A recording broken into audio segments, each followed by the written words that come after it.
Marble tiles গুলো সাধারণত পাথর থেকে তৈরি করা হয় থাকে, আর এই জন্য প্রথমে কিন্তু পাথরগুলো সাইজ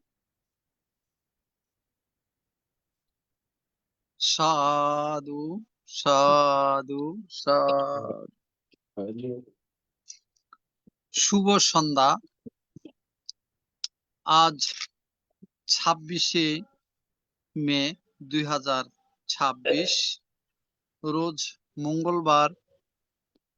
ITSS এর মূল কথা, সদ্ধর্মের আলোয় থাকবো আলোকিত। নমো তাস্সা ভগবতু আরাতু সাম্মা সম্বুদ্ধাস্সা। নমো তাস্সা ভগবতু আরাতু সাম্মা সম্বুদ্ধাস্সা।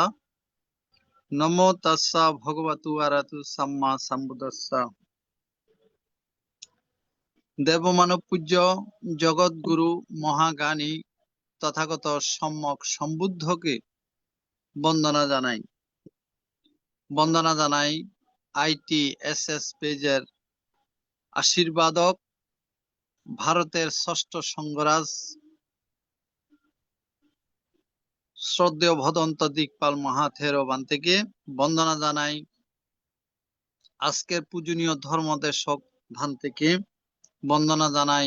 ITSS পেজের সাথে সংযুক্ত সকল পরম পূজনীয় ভিক্ষু সংঘ ও শ্রমণ সংঘদেরকে। আজকে শ্রদ্ধেয় ভদন্ত সৌরবুদ্ধি ভান্তের ধর্মদেশনা শ্রবণ করার জন্য যারা জুমে সংযুক্ত হয়েছেন, আপনাদের সকলকে জানাই শ্রদ্ধা ও অভিনন্দন। আমাদের মিটিং ID 884571573335, ফাস্ট কোড 788256। আমরা সরাসরি এখন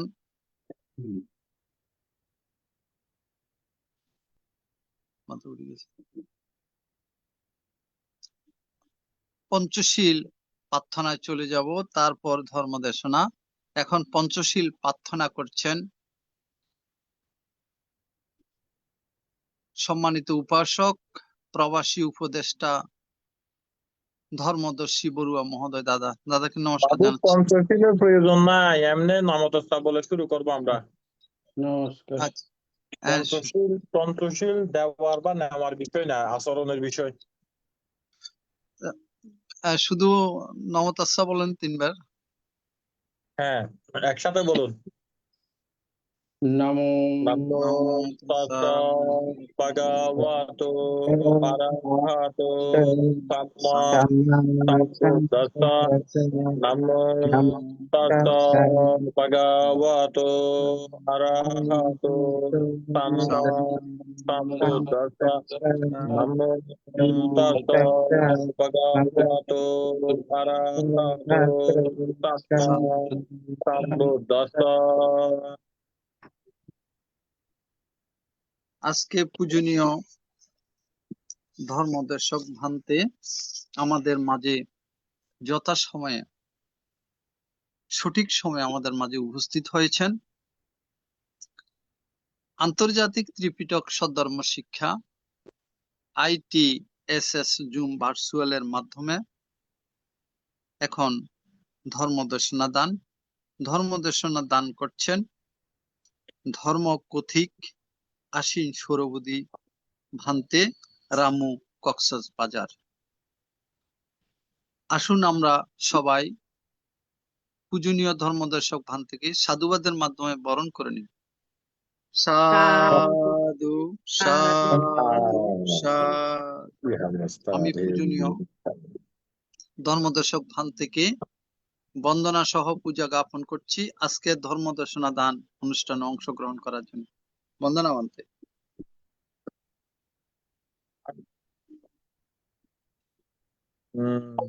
ঠিক আছে, তো সবাই কেমন আছেন? এমনি ভালো আছেন তো না?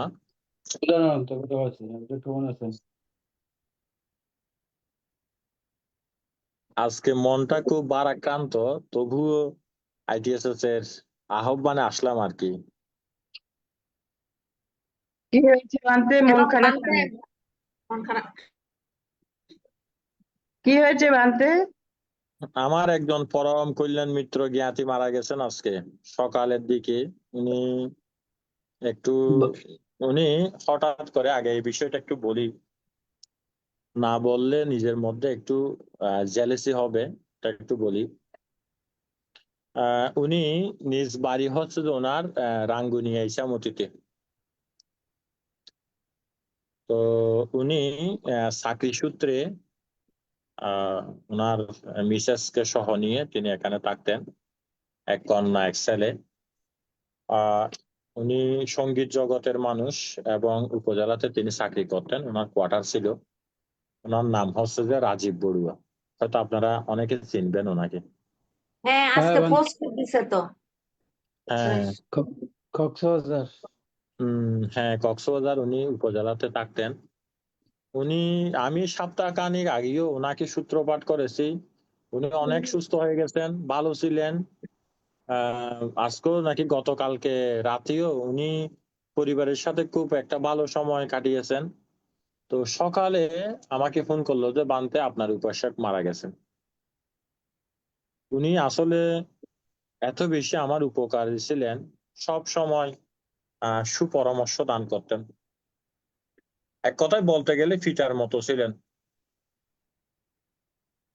তো ওনাকে আজকে হারিয়ে ফেলছি। আমরা ওনার জন্য সংবর্ধনা করেছি দুপুরে। তো আজকেও আমরা আইটিএসএস পরিবারের পক্ষ থেকে এবং আমার ভিক্ষু জীবনের সমস্ত পুণ্যরাশি আমি ওনাকে দান করছি। ওনার যাতে শোভন প্রতিসন্ধি চিত্ত যাতে ওনাকে উপকার করে। আপনারাও আপনাদের স্থান থেকে ওনাকে পুণ্য দান করুন। দান করতেছি। সাধু। বান্তে ওনার বয়স কেমন হয়েছে বান্তে? বয়স হচ্ছে যে 58। তাহলে তো এখনো চাকরিতে আছেন বান্তে? হ্যাঁ, চাকরিতে আছেন।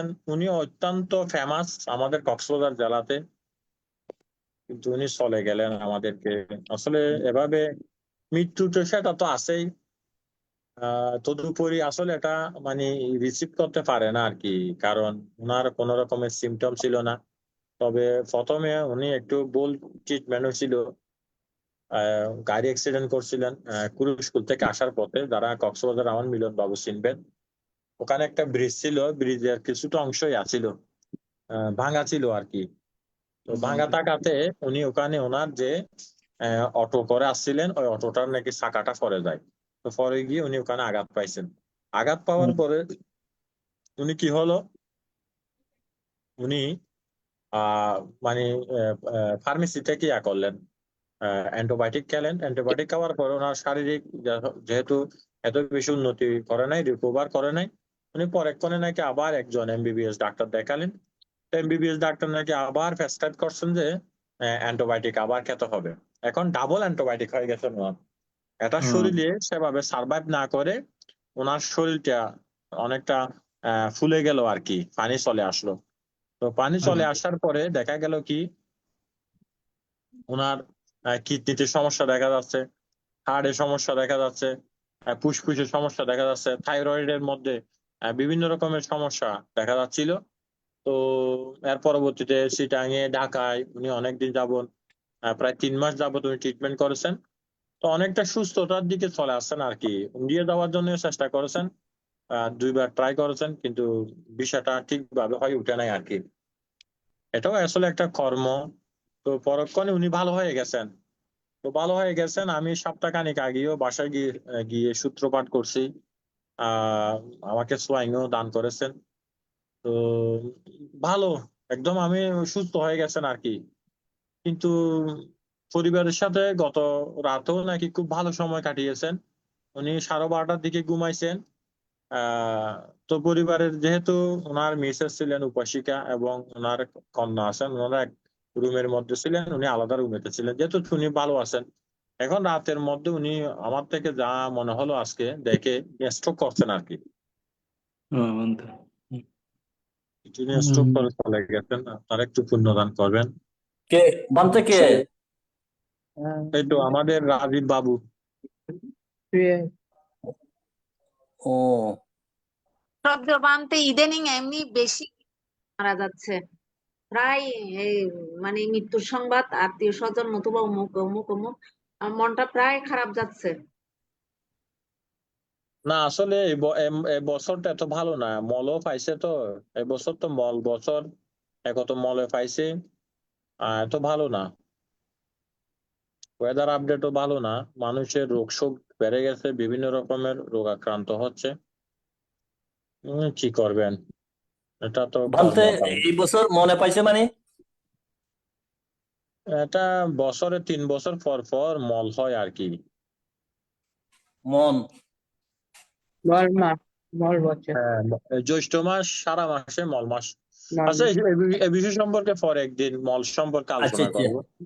ঠিক আছে আজকে আর বানতে। বলবো না। আজকে মানসিক এত ভালো নেই আর কি। বানতে ও যে মাসে আমার মনে হয় পাঁচটা রবিবার পরে ওই মাসকে মনে হয় মল মাস বলা হয়। না, এটা 3 বছর পরে প্রতি বছরে 10 দিন করে বেড়ে যায়। তো মল মাসটা আলাদা অ্যাড করে, ওইটা বছরের একটু ব্যালেন্স আসা হয় আর কি 3 মাস পর, 3 বছর পর পরে। এটা তো আলাদা ব্যাখ্যা আছে, আমরা অন্য একদিন আসবো আর কি। তো এখানে আর কয় মাস আছে বানতে? জ্যৈষ্ঠ মাস। জ্যৈষ্ঠ মাস। তো আপনারা কেমন আছেন? এমনি ভালো আছেন না? কিছু জানতে হবে না। বানতে বানতে ভালো আছি। হুম, হ্যাঁ, বন্দনা বানতে। হ্যাঁ, বন্দনা বানতে ভালো আছি। বন্দনা বানতে। বন্দনা নিবেন বানতে হ্যাঁ, ভালো। ঠিক আছে, আমরা তাইলে শুরু করি। ওই ওষুধগুলো কাজে দিয়েছে? হ্যাঁ, ওষুধগুলো পাইছি, আমি বইটা ওনাকে বলছি বইটা পাঠিয়ে দেব আপনার জন্য, এখানে রেডি করে রাখছি। উনি এদিকে যাওয়ার সময় নেওয়ার জন্য আমাকে আপনি একটু বলে দিয়েন, না বলে বান থেকে একটু আসার পথে নিয়ে নিয়েন, এরকম বললে হবে। উনি তো আমাদের উপর দিয়ে যাবেন। ঠিক আছে। হুম। একটু যোগাযোগ রাখবেন ফোনে। হ্যাঁ হ্যাঁ হ্যাঁ হ্যাঁ, ঠিক আছে। ঠিক আছে, তাইলে শুরু করি আমরা। আহ ধর্ম সাকাচ্চার প্রারম্ভে সেই অতুলমণি বুদ্ধকে বন্দনা, বিনম্র শ্রদ্ধায় কৃতজ্ঞতায় বন্দনা জ্ঞাপন করছি। সেই পরম পূজ্যস্পদ চিত্ত বিমুক্তি প্রজ্ঞা বিমুক্তি মার্গের প্রতীক পরম পূজ্য উপসংগরাজ সাতসাপ্পিয়া মহাতের মহোদয় বান্তেকীয় বিনম্র চিত্তে বন্দনা। পাশাপাশি যিনি আমাদেরকে প্রতিদিনকার পঞ্চশীল এবং ধ্যান শিক্ষা প্রদান করেন, ভারতীয় ষষ্ঠ সংঘরাজ পরম পূজ্য দিকপাল মহাতের মহোদয় বান্তেকীয় বিনম্র চিত্তে বন্দনা কৃতজ্ঞতা। এছাড়া আইটিএসএস পরিবারে যে সমস্ত বড় বান্তারা যুক্ত হন, সংযুক্ত হন, ধর্ম দেশনা শ্রবণ করেন, বান্তাদেরকে বিনম্র চিত্তে বন্দনা কৃতজ্ঞতা, কনিষ্ঠ বান্তাদেরকে আশীর্বাদ। এছাড়া স্বদেশে বিদেশে যে সমস্ত শোভনাধ্যায়ী উপাসক উপাসিকাগণ আপনারা এই আইটিএসএস পরিবারে সংযুক্ত হয়ে এই ধর্ম ক্লাস করেন, ভান্তে সকলকে নৈর্বাণিক আশীর্বাদে উপকার করছি। সাধু সাধু সাধু। সাধু সাধু সাধু। তো আমাদের বিগত ক্লাসে যেটা হয়েছিল সেটা হচ্ছে যে কি আমরা কি করেছিলাম, সেটা হচ্ছে যে দোয়ারা দোয়ারা ক্লাসটা হয়েছিল আর কি, তাই না? বানতে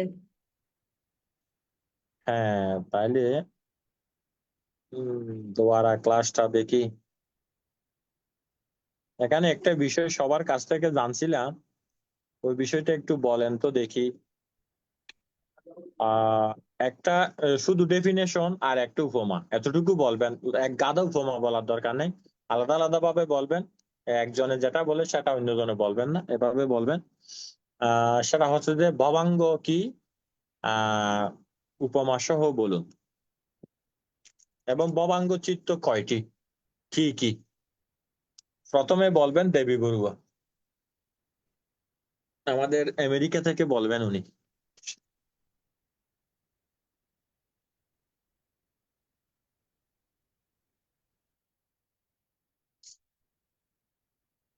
বলেন।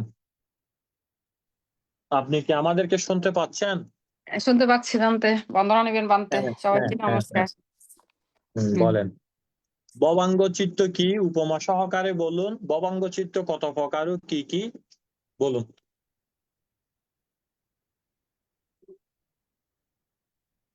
ভবাঙ্গ ভবাঙ্গ হলো ভব যোগ অঙ্গ। ভবের শব্দের অর্থ অস্তিত্ব, অঙ্গ হলো উপাদান বা ভিত্তি। যে চিত্ত কোন রকম দ্বার ইন্দ্রিয় ছাড়া অবিরাম চলমান থাকে তাকে ভবাঙ্গ বলে। যেমন নদীর জল দ্বারা কোনো বাধা ছাড়া স্বাভাবিক প্রক্রিয়ায় প্রবাহিত হয়, এটাই ভবাঙ্গ। মাতৃগর্ভে ৩.৫ মাস শিশুরা ভবাঙ্গে থাকে। প্রতিসন্ধি পরপরই ভবাঙ্গ চিত্তটা হয়। এক কথায় ভবাঙ্গ হলো মনের অবচেতন মন। যখন মন কোনো বাহিরের বিষয় গ্রহণ করে না, তখন ওই ব্যক্তি ভবাঙ্গ চিত্ত অনুভব করে। উপমাস্বরূপ একজন ব্যক্তি যেমন আপনি একটা উদাহরণ দিয়েছিলেন বানতে, কোনো কোনো কোনো একজন ব্যক্তি কোনো একজন যোগী ধ্যান করছেন একাগ্রতা নিয়ে, সেটা হলো ভবাঙ্গ। যখন কোনো আলম্বন পঞ্চদ্বার উপস্থিত হয়ে যোগীর মন হঠাৎ কম্পিত করে ফেলে, তখন যখন তিনি সঠিকভাবে দর্শন করতে পারতেছেন না, সেটাই হলো ভবাঙ্গপাত। আরো ভবাঙ্গ আছে, যেমন বানতে একজন ব্যক্তি আম গাছের নিচে ঘুমিয়ে আছে, সেটা হলো ওনার ভবাঙ্গ চিত্ত, অতীত ভবাঙ্গ চিত্ত। হঠাৎ তিনি শব্দ শুনলেন একটা, ঘুম থেকে জেগে উঠলেন, তখনই সেটা ওনার ভবাঙ্গ পাতটা হলো। লোকটা চোখ খুলে দেখলো, চোখ খুললো, সেটা ভবাঙ্গ চলন, এক চিত্তক্ষণ ভবাঙ্গ চলন, পরের চিত্তক্ষণে ভবাঙ্গ উপচ্ছেদ হয়। পরবর্তীকালে তিনি ওনার শ্রবণ পঞ্চদ্বারাবর্তন চিত্তের ভিতরে শ্রবণ চিত্ত এবং দর্শন চিত্তের কাজ উৎপন্ন হলো, এবং সম্প্রতিচ্ছন্ন উনি পরীক্ষা নিরীক্ষা করলেন, সন্তুলন গ্রহণ করলেন। তারপরে ওনার যবন কাজটা করলেন, ৭ যবন। আমটা ৭ যবনটা কাজ করলেন, আমটা খেলেন, খাওয়ার পরে আবার পুনরায় এটা স্মৃতিতে আনয়ন করে তদালম্বন করে উনি আবার ভবাঙ্গে চলে গেলেন। এটাই হলো ভবাঙ্গ। ভবাঙ্গ ১৯ প্রকার চিত্তে ভবাঙ্গটা উৎপন্ন হয়। উপেক্ষা সহগত সন্তুলন চিত্তে, অহেতুক উপেক্ষাগত সন্তুলন চিত্ত ২টি, মহাবিপাক কামবচর শোভন চিত্ত ৮টি, রূপাবচর বিপাক চিত্ত 5টি এবং অরূপাবচর বিপাক চিত্ত 4টি। 19টি চিত্তে ভবাঙ্গ হয়। প্রতিসন্ধি থেকে চ্যুতি চিত্ত পর্যন্ত ভবাঙ্গ চিত্ত প্রবাহন থাকে। এটা আলম্বনহীন অবস্থায় অবিরাম চলমান প্রবাহিত হয়, তাই এটা ভবাঙ্গ চিত্ত। বানতে এতটুকুই বানতে। হ্যাঁ, আর ঠিক আছে। বানতে হ্যাঁ, ঠিক আছে। সংজ্ঞাটা, উপমা আর চিত্রগুলো বললে হলো। ঠিক বানতে আছে, তাইলে বলেন। হ্যাঁ, বলেন। আমাদের আজকে উপশিক্ষা ফাল্গুনী বড়ুও আসছেন। আপনি কেমন আছেন? বান্তে শ্রদ্ধা চিত্তে নতশিরে বন্দনা জানাচ্ছি। ভালো আপনার আছি। সাথে অনেকদিন যাবত কথা হচ্ছে না। জোর করে কথা হয় না। নিয়ে হ্যাঁ, আসছে, হ্যাঁ, জোর করে বানতে। বান্তে ঠিক আছে, থাকেন। ক্লাস করলে ভালো হবে, আপনার পরিবর্তিটা অনেক ডেভেলপ হবে। আচ্ছা আচ্ছা, হ্যাঁ দেবীদি অনেকদিন ধরে বলতেছেন, আমিও সময় করতে পারি না, তবে হ্যাঁ, ক্লাস গুলি ভালো লাগে আর কি। হ্যাঁ, চেষ্টা করব জয়েন করতে। বান্তে আচ্ছা আচ্ছা, ঠিক আছে, সুখী হন। আবারও হ্যাঁ। নতশিরে বন্দনা জানাচ্ছি। ITSS এর পরিবার সবাইকে নমস্কার এবং শুভেচ্ছা জানাচ্ছি। বান্তে আপনাকেও নমস্কার এবং অভিনন্দন জানাচ্ছি। সাধু সাধু। দেখি, বলেন। আমাদের উপশিক্ষা শিল্পী বড়ুয়া বলেন।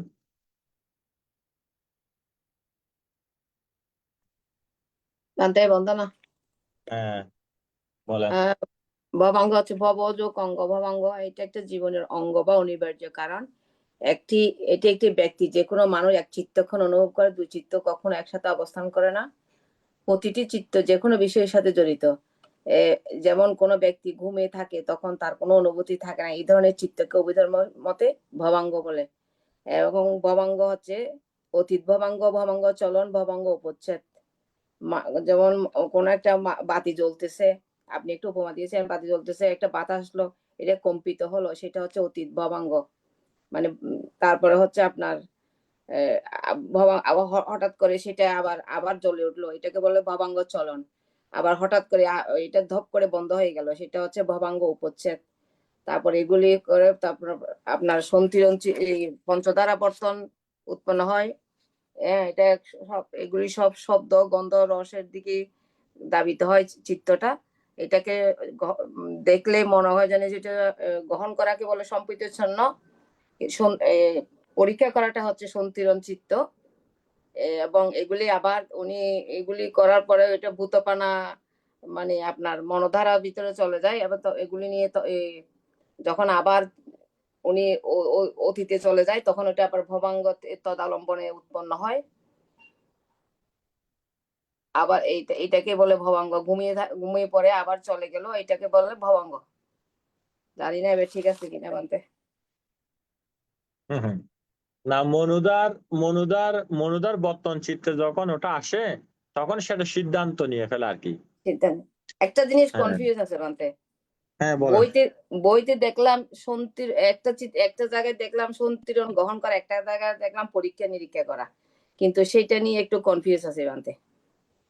হ্যাঁ, এখানে হচ্ছে যে সম্প্রতিচ্ছন্ন যেটা সেটা হচ্ছে যে রিসিভিং কনসিয়াসনেস। রিসিভিং বলতে সেটা গ্রহণ করে, সন্তিরণ চিত্ত গ্রহণ করে যে। আর অর্থাৎ সম্প্রতিচ্ছন্ন চিত্ত সেটা হচ্ছে যে যেটা সম্প্রতিচ্ছন্ন চিত্ত সেটা তো প্রথমে হয়, এটা হচ্ছে যে সম্প্রতিচ্ছন্ন যেটা সেটা হচ্ছে যে রিসিভিং। আর সন্তিরণ যেটা সেটা হচ্ছে ইনভেস্টিগেশন, অর্থাৎ এটা হচ্ছে যে অনুসন্ধান করে আর এটা হচ্ছে গ্রহণ করে। কোনটা? যেটা হচ্ছে যে সাম্পাতি সান্না সেটা হচ্ছে রিসিভিং, আর যেটা শান্তির আনা সেটা হচ্ছে ইনভেস্টিগেশন। অর্থাৎ একটা চিত্ত সে গ্রহণ করলো, যেমন একটা কিভাবে গ্রহণ করলো, সে চোখে কানে নাকে জিহ্বায় বা শরীরে সে যেটা আসুক না কেন সেটা তো সেটা হয়তো উপেক্ষাগত হয়। আর শরীরে হলে সুখ দুঃখ হয়, কিন্তু দেখলে তো সেটা উপেক্ষা সাথে সাথে। এরপরে শুনলে উপেক্ষা, ঘ্রাণ নিলে উপেক্ষা, স্পর্শ হলে কিন্তু সুখ দুঃখ হয়, আর জিহ্বার স্বাদ নিলেও সাথে সাথে উপেক্ষা। উপেক্ষা হওয়ার পরে এটা কি করে, রিসিভ করে আর কি। হ্যাঁ, এটা যে কোনো বিষয় সেটা কি করলো, রিসিভ করলো, গ্রহণ করলো। গ্রহণ করার পরে সেটা কি, এটা কি, এভাবে সে কি করলো, ইনভেস্টিগেশন করলো, অর্থাৎ অনুসন্ধান করলো আর কি। অনুসন্ধান করার পরে বুদ্ধ বানাটা হচ্ছে যে হ্যাঁ সেটা ইয়েস নো, অর্থাৎ হ্যাঁ হয় বা নয়, গ্রহণ বা ত্যাগ, সেটা বিষয়ের মধ্যে সে ইয়েস নো অর্থাৎ কুশল ও কুশল সেটা সিদ্ধান্ত তখন সেখানে নিয়ে নেয় আর কি। কিন্তু অর্থাৎ একটা বইতে আছে সম্প্রতিচ্ছন্ন পরীক্ষা নিরীক্ষা করে, আরেকটা বইতে আছে সম্প্রতিচ্ছন্ন গ্রহণ করে। তো যার কারণে গ্রহণ এটা বলেছে যে পরীক্ষা নিরীক্ষা করে সেটা ঠিক না। পরীক্ষা নিরীক্ষা করে যে সেটা হচ্ছে যে সন্তিরণ চিত্ত। সন্তিরণ চিত্ত। হ্যাঁ, আর গ্রহণ করে যে সেটা হচ্ছে যে সম্প্রতিচ্ছন্ন চিত্ত।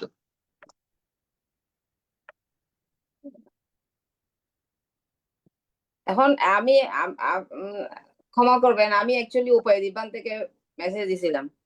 হ্যাঁ, উনি আমাকে পাঠিয়েছেন সম্প্রতিচ্ছন্ন পরীক্ষা নিরীক্ষা করে সন্তিরণ বিষয়কে গ্রহণ করে ব্যবস্থাপন চূড়ান্ত করে যবন চিত্ত দ্রুত জানে, এইভাবে উনি আমাকে পাঠিয়েছেন। না, এটা আর কি রিসিভিং যেটা আছে সেটা হচ্ছে সম্প্রতিচ্ছন্ন চিত্তের কাজটা হচ্ছে যে কি, কোন একটা বিষয় যখন আসলো আমাদের তো এখানে তো কি আছে, আমাদের তো অর্গানস হচ্ছে যে 5টা। মনুদার তো সেটা তো আলাদা, এটা তো বুদ্ধপানাতে হচ্ছে, বুদ্ধপানাতে নামটা পরিবর্তন হয়ে গেছে। তবে ওইটা সে কি করছে, রিসিভ করছে আর কি, আচ্ছা, রিসিভ করছে। তো এখন সে চোখের দ্বারা যেটা হচ্ছে সেটা তো উপেক্ষা হয়ে গেছে, সেটা তো ভালো মন্দ কোনো বিচার হয় না, কিন্তু রিসিভটা করছে যে কোথায়, দেখার সাথে সাথে সে উপেক্ষা হয়ে গেল, শোনার সাথে সাথে সেটা উপেক্ষা হয়ে গেল, গানের সাথে সাথে উপেক্ষা হয়। উপেক্ষা হওয়ার পরে সে কি করলে, সেটা সে কিন্তু রিসিভ করছে। এই রিসিভ করার পরে সে ইনভেস্টিগেশন করতেছে যে কখন সন্তিরণে আসার পরে এটা কি। আমি যে যেমন কিরকম সেটা যদি হয় একটু উপমা দিলে আমরা সবচেয়ে ভালো করে বুঝতে পারবো কিরকম। বা কেউ এখন আমি ধর্ম দেখাশোনা করতেছি, তো ধর্ম দেখাশোনা কে শুনতেছে, কে কানে শুনতেছে। কানে বলতে পুরা কান না, কর্ণ প্রসাদে, অর্থাৎ যেখানে সেন্সিটিভিটি বা সংবেদনশীলতা হয় সেখানে কি করতেছে এগুলা শুনতেছে। এখন শুনতেছে, সেটা শোনার সাথে সাথে সেটা উপেক্ষা হলো। এর পরবর্তীতে সেটা সমনিষ্ঠ হতে পারে, ধর্মনিষ্ঠ হতে পারে, সুখ হতে পারে, দুঃখ হতে পারে। এটা বিষয়ের আলম্বনের উপরে, আলম্বন ইচ্ছা না অনিচ্ছা, ইচ্ছা অনিচ্ছা একটা বিষয় আছে এখানে। অর্থাৎ সেটা কি ভালো না খারাপ, সেটা কি কুশল না কুশল, সেটা কি ন্যায় না অন্যায়, সেটা কি সৎ না অসৎ, এটার উপরে ডিপেন্ড করবে যে কোনটা এইটা কোনটা। হ্যাঁ, বিষয়টা এরকম। হ্যাঁ, তখন সেই অনুসারে সে কি করবে, তখন তার সেই অনুসারে তার বেদনাটা উৎপত্তি হয় আর কি। অর্থাৎ আলম্বনের অনুসারে বেদনাটা আসবে। আলম্বনটা যদি ইষ্ট হয় তাহলে তার মধ্যে সে সুখ বেদনা আসবে। আলম্বনের রসটাই তো সে গ্রহণ করবে। আবার যদি অনিচ্ছা হয় তাহলে তার মধ্যে দুঃখ উৎপত্তি হতে পারে, বা সমনিষ্ঠ হতে পারে, বা ধর্মনিষ্ঠ হতে পারে, সেটা আলম্বন অনুসারে হবে। কিন্তু এখন শব্দ শুনতে তাহলে সেটা কি হলো, উপেক্ষা হলো। উপেক্ষার পরে সেটা সমনিষ্ঠ হলো, শুনতে ভালো লাগতেছে, আরো শুনতেছে, আরো শুনতেছে, আরো শুনতেছে। তাহলে এই যে বিষয়টিকে জাস্ট গ্রহণ করছে, শুধু গ্রহণ করছে, এখনো কিন্তু এটা কি সে বুঝতে পারে না, শুধু গ্রহণ করছে এতটুকু।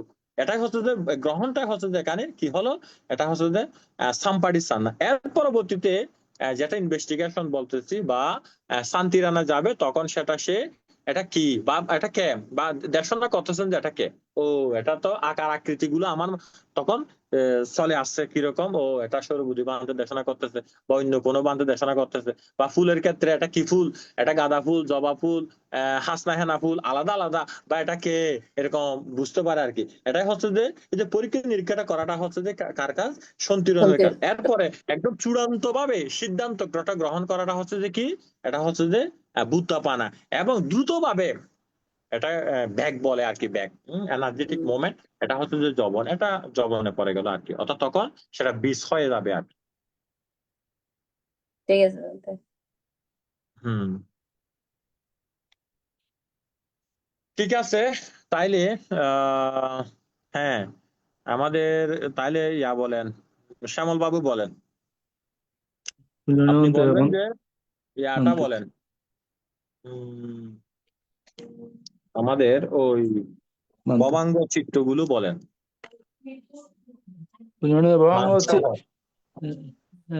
ভবাঙ্গ হচ্ছে 2টি বান্তে, কামাবচর ভবাঙ্গ 10টি, মহদ্গত ভবাঙ্গ 9টি। চিত্তগুলি হচ্ছে অহেতুক অকুশল শান্তিরানা 1, অহেতুক কুশলা শান্তিরানা 1, শোভন কুশল মহাবিপাক চিত্ত 8, অর্থাৎ 1 1 যোগ 8 সমান হচ্ছে 10টি। আর রূপা বছর 5 ও রূপা বছর 4, মোট 19টি পূজনীয় অন্তে। না, 19টি তো একটা সংখ্যা গেল, নামগুলো বলেন, নামগুলো একটু বলে যান। কামবচর ভবাঙ্গ বলেন।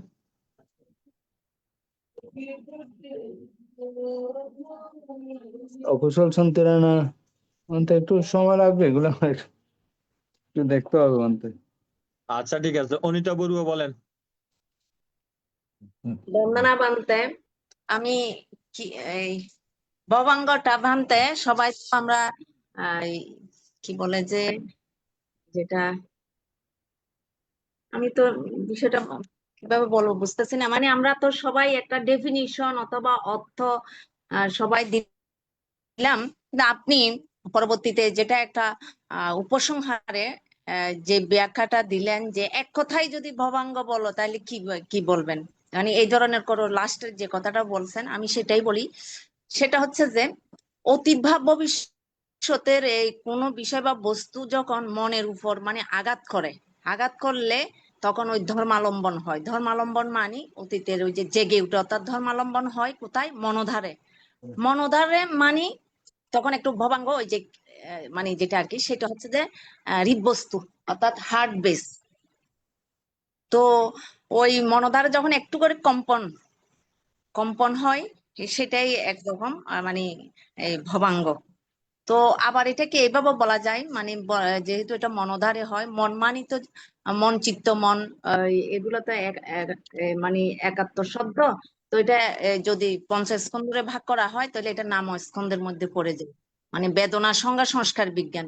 তো বেদনা সংজ্ঞার সংস্কার বিজ্ঞান মিলেই তো ওই চিত্ত, ওই যে বিজ্ঞান চিত্তটাই তো প্রতিসন্ধি গ্রহণ করতে যায়। তো এইভাবে যদি মানে এক কথাই বলা চলে ভবাঙ্গ মানি মনোধার, মনোধার মানি মনোচিত্ত, মনোবিজ্ঞান, যাহা হৃদবস্তুতে আহ, অবস্থান করে বা হৃদবস্তুই বলা চলে। বানতে আমার একটু অনুভূতি, যেটা আমি একটা নিজে নিজে চিন্তা করলাম, মানে আমি ভবাঙ্গটা ঠিক মতো বুঝতে পারলাম কিনা। তা আমি এটাকে এভাবে একটা ইয়া করলাম, সেটা হচ্ছে যে যখন আমার ওই যে পঞ্চদুয়ার আবর্তন, অর্থাৎ চক্ষু কর্ণ কায়োধারে যখন কোনো চেতনা জাগ্রত হয়, সেই আবর্তনের মাধ্যমে মনোদ্বার আবর্তন মনোচিত্ত জ্ঞানে ভবাঙ্গে জমা হয়। আমি যেটা বুঝতে পারছি ভবাঙ্গে জমা হয়। তো এই অতীত ভবাঙ্গ যখন কম্পন দিয়ে ওই চিত্ত চেতনা করতে হয়, সেখানে যদি কোন স্মৃতি প্রজ্ঞা দ্বারাই আমরা ধরতে না পারি, সেটা দ্বারহীন অর্থাৎ অবিরাম চলমান জীবন প্রবাহ চলে, ওই চলতে গিয়েও প্রতিসন্ধি লাভ করে ফেলে। এইভাবে পান্থা এটা আমি এটা এটা হচ্ছে দ্বার বিমুক্ত চিত্ত আর কি। হ্যাঁ। তো শেষে এই ডেফিনেশনটা এভাবেই আমি ইয়া করলাম, রেডি করলাম, সেটা হচ্ছে যে ভবাঙ্গর আলম্বনহীন অবস্থায় যে চিত্ত কোনো ইন্দ্রিয় ধারে বা অভিমুখে যাত্রা না করে, অর্থাৎ আবদ্ধ না হয়ে অবিরাম চলমান ধারাবাহিকতা রক্ষা করে, সেটাই ভবাঙ্গ। মনোদ্বারাবর্তন চিত্তে ভবাঙ্গের অবস্থান বলা হয়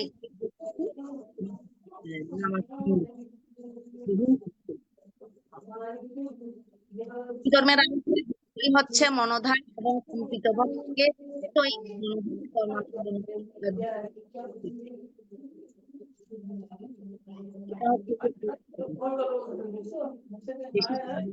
শব্দ হচ্ছে একটু মিউট করে রাখলে ভালো হবে। অন্যরা একটু মিউট করে রাখুন, তাইলে ভালো।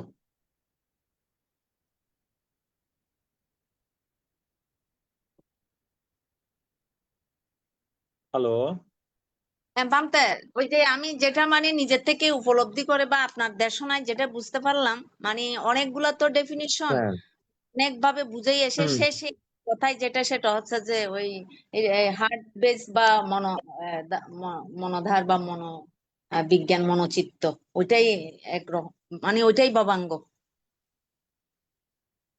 তো না, সব বিষয়গুলো তো রিসিভ করা হচ্ছে যে বলতে কিরকম, আমরা তো এটা অনেকভাবে ডেফিনেশন দিছি। তো আমরা চোখে প্রতিনিয়ত চক্ষু চিত্ত হচ্ছে, কর্ণ চিত্ত হচ্ছে, নাসিকা চিত্ত হচ্ছে, জিহ্ব চিত্ত হচ্ছে, কায় চিত্ত হচ্ছে, মনোচিত্ত হচ্ছে। তো চিত্তগুলো এগুলো কি হয়, এগুলো হৃদ বস্তু গ্রহণ করে। হ্যাঁ, মানে চক্ষু চিত্ত, কর্ণ চিত্ত, যে চিত্তই হোক, এগুলো গ্রহণ করে। তো এগুলো যখন গ্রহণ করে, সেগুলো নিষ্ক্রিয় অবস্থায় থাকে। এই যে নিষ্ক্রিয় অবস্থাটাই হচ্ছে যে মূলত কি ভবাঙ্গ। এটা একটা চলমান প্রক্রিয়া, অবিরাম হ্যাঁ, চলমান প্রক্রিয়া। কিন্তু এখন এগুলো যখন ভাবনায় বসে, তখন এগুলো ধর্মালম্বন গুলো মনের মধ্যে কি হয়, জেগে উঠে, এটাকে হচ্ছে যে ভবাঙ্গ পাঠ হয়। তখন হ্যাঁ, ওইদিকে চিত্রটা কি হয়, আবার আমাদের আলম্বন যেটা জেগে উঠছে সেটার দিকে চিত্রটা প্রবাহিত হয়, দাবিত হয়, এবং আরো কর্ম করে আর কি, মনোকর্ম হয়ে যায় তখন সেই বিষয়গুলো। এটাই। হ্যাঁ, তাহলে বিষয়টা তো ক্লিয়ার হলো। এখন আর কেউ বলবেননি বলেন, নাহলে আমরা ক্লাসটা শুরু করি। গতবারও আমরা ক্লাসটা পূর্ণতা দিতে পারি নাই, শেষ করতে পারি নাই। আশা রাখছি আজকে একটু শেষ করবো আর কি।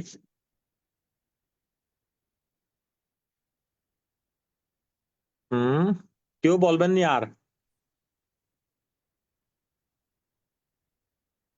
এই বিষয়টা বুঝলে ভালো, কারণ এই বিষয়টা লাগবে প্রতিটি প্রতিটি বিশেষ করে 3টি অধ্যায়ের মধ্যে। এই বিষয়টা সবচেয়ে বেশি লাগবে, ভবাঙ্গ বিষয়টা কি, এটা যদি কনসেপ্ট ক্লিয়ার না হয়, তাহলে কিন্তু বারবার বারবার বারবার সংশয় উৎপত্তি হবে আর কি। তো সংশয় নিরসন করা দরকার। তাহলে আমরা শুরু করি, হ্যাঁ, কি বলেন?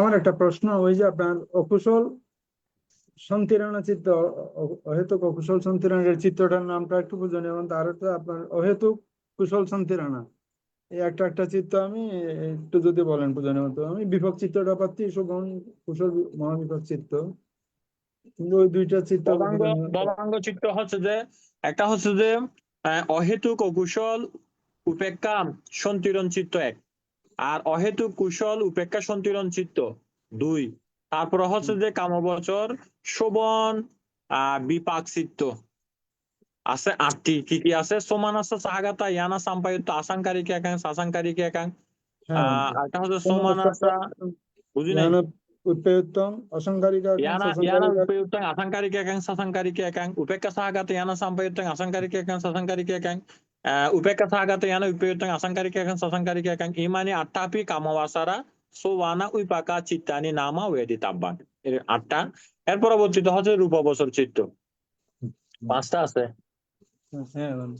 উচারা পিতি সুকে গাতা সাহিত্য পাড়ামা জানা উইপাকা চিত্তান, দুরিয়া জানা উইপাকা চিত্তান, তাতিয়া জানা উইপাকা চিত্তান, সপ্ত জানা উইপাকা চিত্তান, পাঞ্চামা জানা উইপাকা চিত্তান, এরকম 5টা আছে।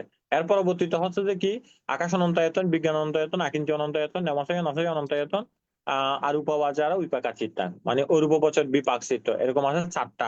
তাহলে 4, 5, 9টা, আর এদিকে হচ্ছে 10টা, 19টা আছে। হ্যাঁ, বন্ধু।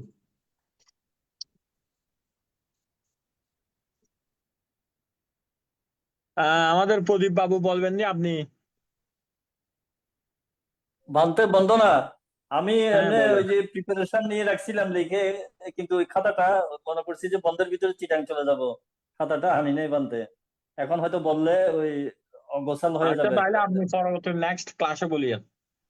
হ্যাঁ বানতে, এমনি পারবো ভান্ত, পারবো ভান্তে, কিন্তু কথা হচ্ছে যে হয়তো গুছাই বলতে যদি না পারি ভান্তে, তখন তো আরো ইয়ে। না, সমস্যা নাই, আমরা এমনি তো শুনছেন। হ্যাঁ ভান্তে শুনছি, আজকে তো আরো বেশি শুনছি। হ্যাঁ হ্যাঁ হ্যাঁ, তাহলে ঠিক আছে। আমরা আমাদের তো নেক্সট গতবার যেটা ক্লাস ছিল সেটা তো আমরা একটু করে আলোচনা করছিলাম। আজকে আমাদের বিষয়টা হচ্ছে যে দোয়ারা বা ডোর, যেটা বলি না কেন এ বিষয়ে, এটাকে ফালিতে বলা হচ্ছে যে দোয়ারা বা দরজা আর কি। দোয়ারা হচ্ছে যে দরজা। তো কিরকম সেটা আমরা একটু করে জানবো। আমরা বিগতবার তো আমরা অনেকগুলো শেষ করছি, শেষ করলেও আমরা সে বিষয়গুলো একটু করে রিপিট করব, কেননা যারা নতুন অনেকে সংযুক্ত হয়েছেন, যেমন আমাদের ফাল্গুনী বড়ু আসছেন, তারপর আরো কয়েকজন আছেন, ওনারাও যাতে একটু করে বুঝতে পারেন। তো চিত্ত যখন উৎপন্ন হয়, চিত্ত, আমরা তো এই বিষয়ে এখানে সবগুলো তো চিত্তের বিষয়, কারণ সত্তালোকের মধ্যে তো আমি নেই, আমরা নেই, আমাদের নেই, এগুলো তো লৌকিক কথা, কিন্তু পরমাত্ম ভাবে চিন্তা করলে শুধু চিত্ত আছে আর কি। চিত্ত চিত্ত চিত্ত তো চিত্ত যখন উৎপন্ন হয় তখন কিন্তু বিভিন্ন পাশ্চাত্য ধর্মের মধ্যে সে কি করে নির্ভর করে উৎপন্ন হয়। পাশ্চাত্য ধর্ম বলতে কি, এখানে পাশ্চাত্য বলতে কারণ ধর্ম, কারণ এক একটা বিষয় এক একটা কারণ। কারণ বলতে এখানে আলম্বন বুঝতে হবে আমাদেরকে আর কি। আলম্বন বলতে যেমন 6টি আলম্বন আছে। কি কি আলম্বন? প্রথমত রূপালম্বন আছে, রূপালম্বন। আরেকটা কি? শব্দ আলম্বন, গন্ধ আলম্বন, রস আলম্বন, স্পর্শ আলম্বন এবং ধর্ম আলম্বন, এরকম আলম্বন আর কি। তো এই আলম্বনের উপরে কি করে সে ডিপেন্ড করে কিন্তু চিত্তগুলো কি হয়, উৎপত্তি হয় আর কি। যেমন আমরা যদি একটা উপমা সহকারে বলি, যেমন চাক্ষু ইয়ানা বলতে চক্ষু বিজ্ঞান বলা আর কি। অর্থাৎ এই চক্ষু বিজ্ঞান যে চিত্ত উৎপত্তি হয়, সেটা কিভাবে হচ্ছে, যে আমাদের মধ্যে প্রতিনিয়ত তো উৎপত্তি হচ্ছে, চিত্ত উৎপত্তি হয়, এগুলো তো অসংখ্য চিত্ত প্রতিনিয়ত। যেমন বুদ্ধের মতে যদি আমরা বলতে চাই, এক তুরিকণে, এক তুরিতে 1,00,000 কোটি চিত্ত উদয় বিলয় হয়, 1,00,000 কোটি চিত্ত উদয় বিলয় হয়। কিন্তু এই চিত্তগুলো উৎপত্তির পেছনে 4টি কন্ডিশন আছে। প্রথম কন্ডিশন হচ্ছে যে আমাদের মধ্যে কি থাকতে হবে, আমাদের মধ্যে হচ্ছে যে চাক্ষু পাসাদা একটা কারণ। চাক্ষু পাঁচটা একটা কারণ, তাহলে আমরা একটা কারণ পাইলাম। কি কারণ? সেটা হচ্ছে যে চক্ষু প্রসাদ বলা হচ্ছে আর কি, চক্ষু প্রসাদ। চক্ষু প্রসাদ আমরা একটা পাইলাম। তারপরে হচ্ছে যে ভিজিবল অবজেক্ট বলা হয় এটাকে, অর্থাৎ দৃশ্যমান বস্তু আর কি। তো এটা আরেকটা বিষয়, তাহলে দুটো বিষয়। তো দুটো বিষয় এগুলো তো এমনি হচ্ছে না, এটা তো দিনের মধ্যে বা যেখানে আমরা করি না কেন, এখানে একটা মাধ্যমের প্রয়োজন হয়। সেটা হচ্ছে যে আলো। আলো থাকে, আলো না থাকলে চোখ কিছু দেখতে পারে না। যেমন অন্ধকারে আপনি কিছু দেখতে পারবেন না, কিন্তু যখন আলো আসে তাহলে সাথে সাথে আপনি বিষয়টা কি করলেন, আপনি দেখতে পেলেন। তারপরে এখানে আরেকটা বিষয় হচ্ছে যে এটা হচ্ছে যে মানাসিকারা। তাইলে বানতে কি বললো বলেন তো? একটা চিত্ত জাগতে 4টি উপাদান প্রয়োজন। কি কি উপাদান বলেন, দেবী বড়ুয়া বলেন।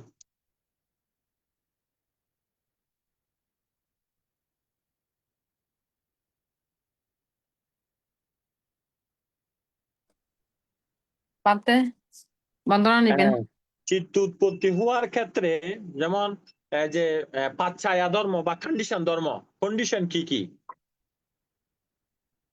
চিত্ত উৎপত্তির ক্ষেত্রে চক্ষু প্রসাদ লাগবে, তারপরে বাহ্যিক বিষয়, আলো হ্যাঁ এবং নমস্কার।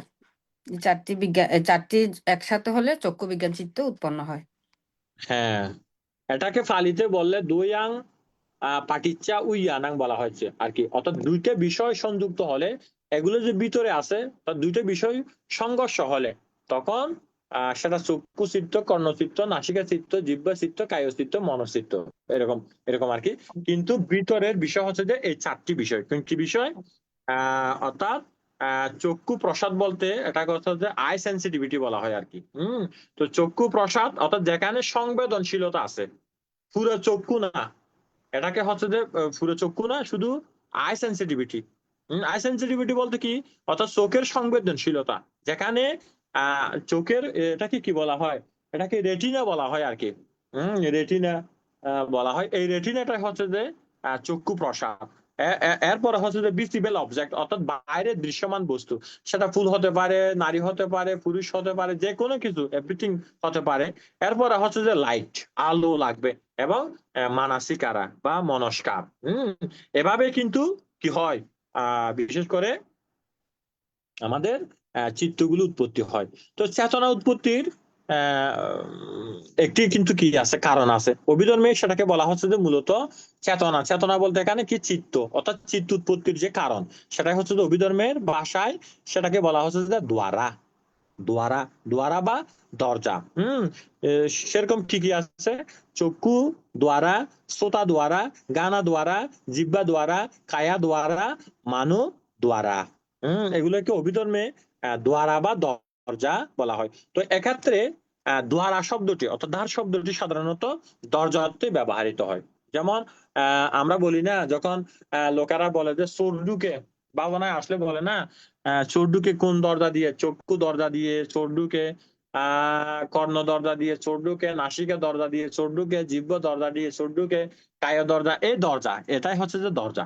তো দরজা দরজা দরজা এই অর্থে দরজা একটি স্থান বোঝানো হচ্ছে আর কি, যেখানে মূলত দরজা কিরকম, যেমন একটা লোকেরা কি করতে পারে, লোকেরা গমনাগমন করতে পারে, লোকেরা চলাচল করতে পারে। আমরা এটাকে রাস্তা বললেও কি হবে না, অত্যুতি হবে না। যেমন কোনো একটা ঘরে প্রবেশ করতে হলে দরজার প্রয়োজন আছে, আবার ঘর থেকে বের হতে চাইলে তাহলে কি প্রয়োজন আছে, দরজার কিন্তু প্রয়োজন আছে। দরজা ব্যতীত কিন্তু কেউ ভিতরে প্রবেশও করতে পারে না, আবার ভেতর থেকে বেরও হতে পারে না। ঠিক তেমনি অভিধর্মে কি আছে, চক্ষু দরজা, শ্রোত দরজা, ঘ্রাণ দরজা, জিহ্বা দরজা, কায় দরজা এবং মন দরজা, যেগুলোকে দ্বার বলা হয়।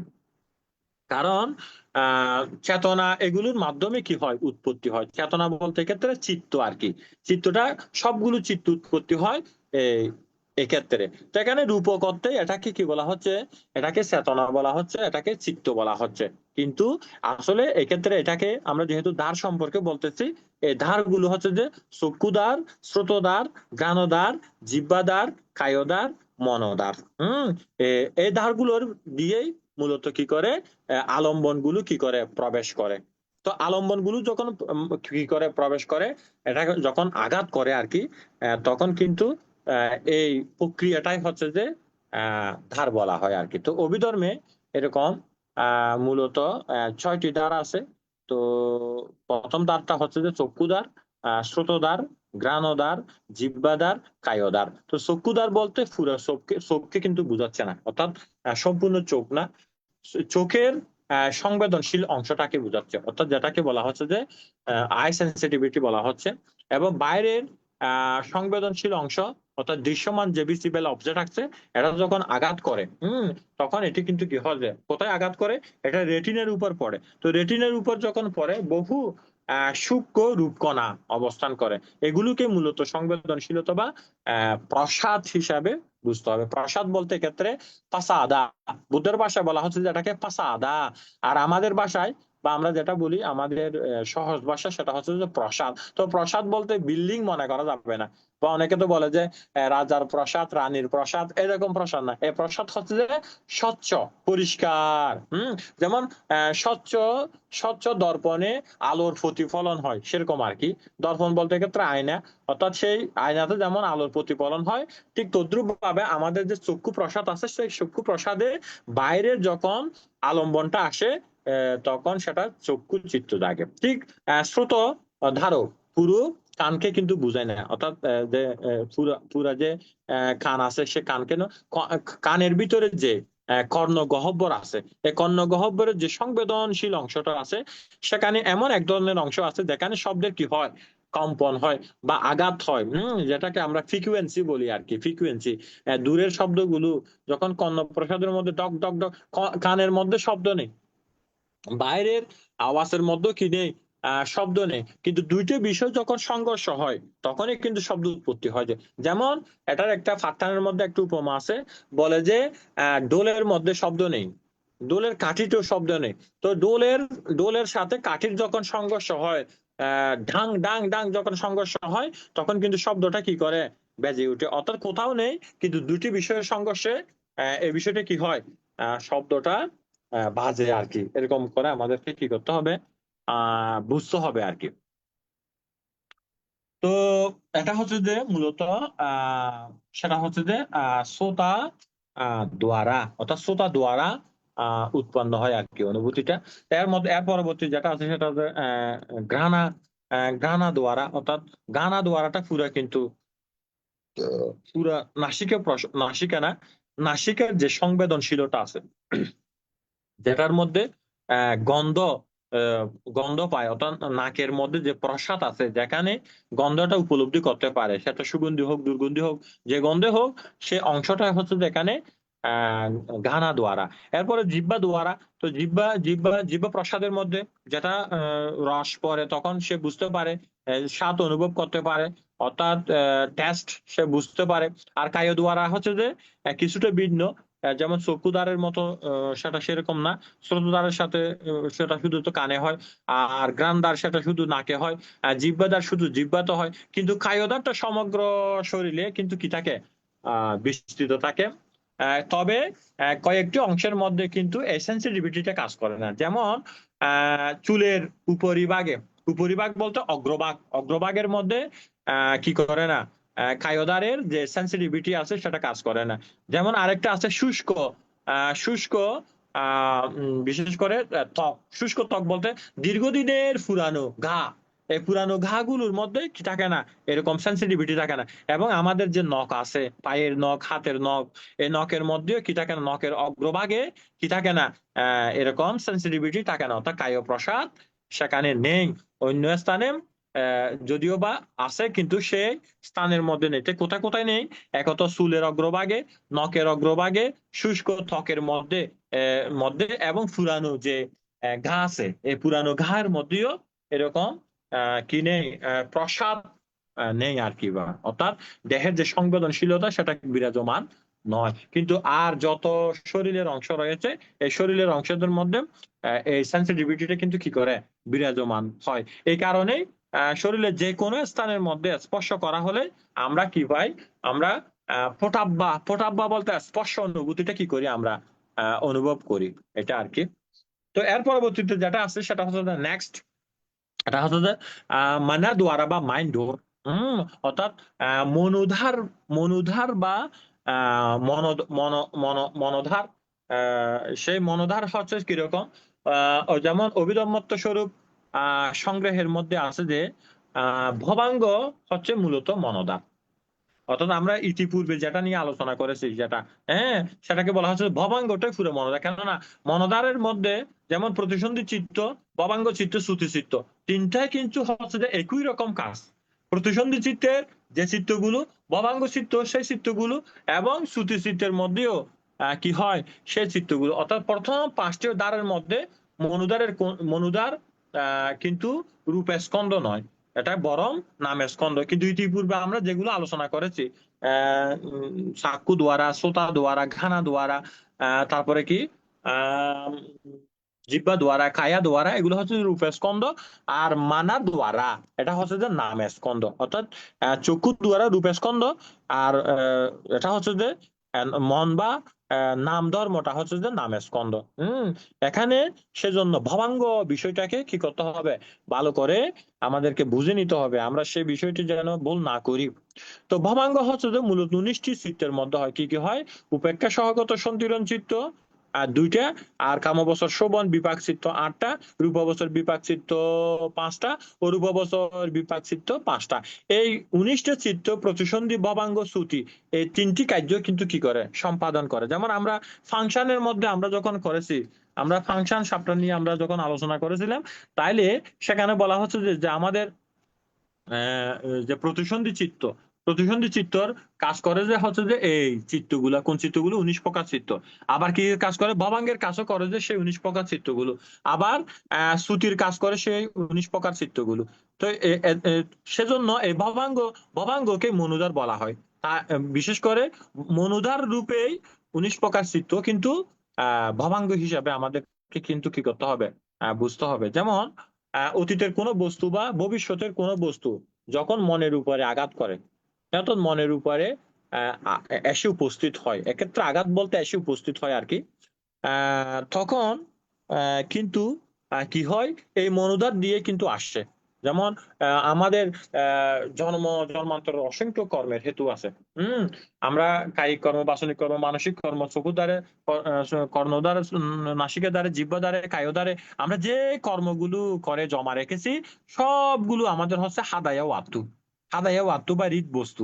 এই হৃদ বস্তুর মধ্যে তখন এগুলো যখন ভাবনার মধ্যে বসে, লোকের মধ্যে ছট ছট ছট ছট ছট করে ধর্মালম্বন গুলো উঠে। এই ধর্মালম্বন গুলো আসলে সেজন্য বলা হচ্ছে যে এই যে আসে, এগুলো কিন্তু মনোধার দিয়ে আসছে। তখন এগুলো চক্ষু দ্বার দিয়ে, চোখ তো তখন বন্ধ। কর্ণ তো শব্দ আসলে তো এটা তো আলাদা বিষয়, নাগের মধ্যে গন্ধ আসলে এটা আলাদা বিষয়, জিভের মধ্যে স্বাদ আসলে এটা আলাদা বিষয়। কিন্তু অতীতে যে এত কিছু ভালো ভালো খাওয়া হয়েছে, এই চিত্রটা কিন্তু মনে রাখতে পারে, ও অতীতে আমি এত ভালো ভালো রসনাযুক্ত খাবার খেয়েছি, গ্রহণ করেছি, বা অতীতে আমরা এরকম ছিলাম, আমরা রাজবংশীয় ছিলাম, আমাদের সম্ভ্রান্ত পরিবার ছিল, বা আমি ভবিষ্যতে এরকম এরকম এরকম কর্ম, এই যে প্ল্যানিং, বিভিন্ন রকমের যে প্ল্যানিং করে, এটাই হচ্ছে যে মূলত এটা কোথা থেকে আসে, এটা মন থেকে আসে, অতীতের বিষয় এবং ভবিষ্যতের বিষয়। তো আমরা যখন অতীতের কোনো বিষয় চিন্তা করি, তখন কিন্তু সেই আলম্বন মনোধারের মাধ্যমে কিন্তু উপস্থিত হয়। তার চোখের মাধ্যমে আসে না, কানের মাধ্যমে আসে না, জিহ্বার মাধ্যমে আসে না, শরীরের মাধ্যমে আসে না। শুধুমাত্র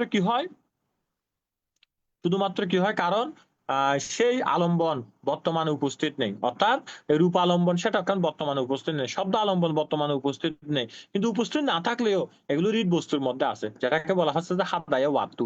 এই হাদায়া ওয়াত্তুর মধ্যে ভবাঙ্গতা থাকে যে, যেটাকে আমরা বারবার এখানে পরিষ্কার করার জন্য চেষ্টা করেছি। তো কি হয়, সেখানে কি হয়, কারণ সেখানে কোনো কি থাকে না, সেখানে কোনো আলম্বন নেই। অর্থাৎ বর্তমানে আলম্বন নাই, যে আলম্বনটা সেটা নেই। কিন্তু আলম্বন না থাকলেও সেটা যে হেতু আকারে আছে, কর্ম আকারে আছে, বিচ আকারে আছে, সে হেতু এবং বিচ আকারে ভবাঙ্গটাই হচ্ছে যে কি হয়, জেগে ওঠে আর কি। তাই আমরা কি করি, চোখ দিয়ে দেখতে বা কান দিয়ে শুনতে, কিন্তু তখন কিন্তু কি হয় না, পারা যায় না। কিন্তু আমরা মনে মনে তা দেখি এবং শুনি। কেননা মনে যা অতীতে ছিল সেগুলো তো মনের মধ্যে জমা আছে, এই বিষয়গুলো সে কি করতে পারতেছে, সে দেখতে পারতেছে, এই বিষয়গুলো সে কি করতেছে, শুনতে পারতেছে। যেমন অতীতের অনেক বড় একটা শব্দ সে ভাবনার মধ্যে ভবাঙ্গ পাত থেকে জেগে উঠলো, অতীতে শুনছে যে এরকম শব্দ, বা কারো কারো ছবি, যেমন কোন একজন মৃত ব্যক্তির ছবি চট করে মনের মধ্যে জেগে উঠলো, এটা হচ্ছে যে মনোদ্বারের মধ্যে হয়। হ্যাঁ, এই ধরনের যে অভিজ্ঞতা বা আলম্বন গুলো মনোদ্বার দ্বারাই গৃহীত হয়। এটা আমাদেরকে কিন্তু কি করতে হবে, সেভাবে বুঝতে হবে। সেজন্য অভিধর্মত্ব সংগ্রহের মধ্যে বলা হয়েছে ভবাঙ্গই মনোদ্বার। এটা মোস্ট ইম্পর্টেন্ট কথা, ভবাঙ্গই মনুদার, এটা বুঝতে হবে। তো অভিধর্ম সংগ্রহের টিকা গ্রন্থের মধ্যে যেটা যেটা বিশেষ করে লেডিস যাদবান্তের গ্রন্থ আছে, বিখ্যাত আভিধাম্মিক পাণ্ডিত বাংলাদেশের লেডিস যাদবান্তে, উনি বলেছেন যে উনি কি বলেছেন, বলে যে কম্পিত ভবাঙ্গের পরবর্তী মুহূর্তটাই হচ্ছে যে অর্থাৎ কি হয়, এটা হচ্ছে যে ভবাঙ্গ উপচ্ছেদ বলা হচ্ছে, যে ভবাঙ্গ উপচ্ছেদ অর্থাৎ এটা কম্পিত ভবাঙ্গের পরবর্তী মুহূর্ত, ভবাঙ্গ উপচ্ছেদ। যেমন আমরা ভবাঙ্গ চলন, ভবাঙ্গ উপচ্ছেদ, এই ভবাঙ্গ উপচ্ছেদটাই হচ্ছে যে কম্পিত হয় যে চিত্ত তখন। হ্যাঁ, তাই এখানে মূলত সেটা বলা হচ্ছে যে ভবাঙ্গ বলতে এই ভবাঙ্গ উপচ্ছেদটাকেই বুঝতে হবে। তো মনুদ্বারের মধ্যে সেই ভবাঙ্গ উপচ্ছেদ মুহূর্তটাই কিন্তু কি হয়, প্রতিটা কণে কণে সেটা কিন্তু কি হচ্ছে, বোঝানো হচ্ছে। তো যদি এটা আমরা আরো বেশি পরিষ্কার হতে পারি কখন, যেমন আমরা একটা আমের উপমা দিছিলাম এখানে, সেই আমের উপমাটা হচ্ছে যে চিত্তবীতির একটা উপমা আর কি। তো চিত্তবীতির উপমাটা তো এখানে সবাই জানে, বা যারা জানে না তাদেরকে একটু জানতে হবে, বুঝতে হবে। সেরকম আমরা একটা উপমা দিয়েছিলাম, কি উপমা, সেটা হচ্ছে যে আম বৃক্ষের উপমা আর কি। অর্থাৎ আমরা কিভাবে একজন অতীত ভবাঙ্গ আছে, ভবাঙ্গ চলন আছে, ভবাঙ্গ উপচ্ছেদ আছে, তারপরে হচ্ছে যে কি হয়, যেমন আমরা এই আমের উপমাটা কিরকম ছিল তৎকালীন সময়, চিত্তবীতির যখন আমরা একটু করে আমের উপমাটা দিয়েছিলাম, তখন সেটা ছিল যে কি, বলা হচ্ছে যে একজন লোক আর কি, সে কাপড় মুড়ি দিয়ে ঘুমাচ্ছে, মুখের মধ্যে সে কাপড় মুড়ি দিয়ে ঘুমাচ্ছে। তো কাপড় যখন মুড়ি দিয়ে ঘুমাচ্ছে একটা আম গাছের নিচে, এই যে কাপড় মুড়ি দিয়ে ঘুমানো হচ্ছে সেটা হচ্ছে যে ভবাঙ্গ অবস্থা, এটাকে বলতে হবে যে আমাদেরকে ভবাঙ্গ অবস্থা। কিন্তু যখন হঠাৎ করে দেখা গেল একদম বাতাস আসলো, তো একদম বাতাস যখন আসলো আম গাছের উপর দিয়ে সেটা বয়ে গেল। এটা হচ্ছে যে আম গাছের উপর দিয়ে যখন বয়ে গেল, এটা হচ্ছে যে অতীত ভবাঙ্গ। অতীত ভবাঙ্গ অর্থাৎ দ্বার পথে আগত আলম্বনের চিত্তক্ষণের জন্য ভবাঙ্গের স্রোতটা কি হতো, এক্ষণের জন্য প্রবাহিত হল, এক্ষণ শুধুমাত্র।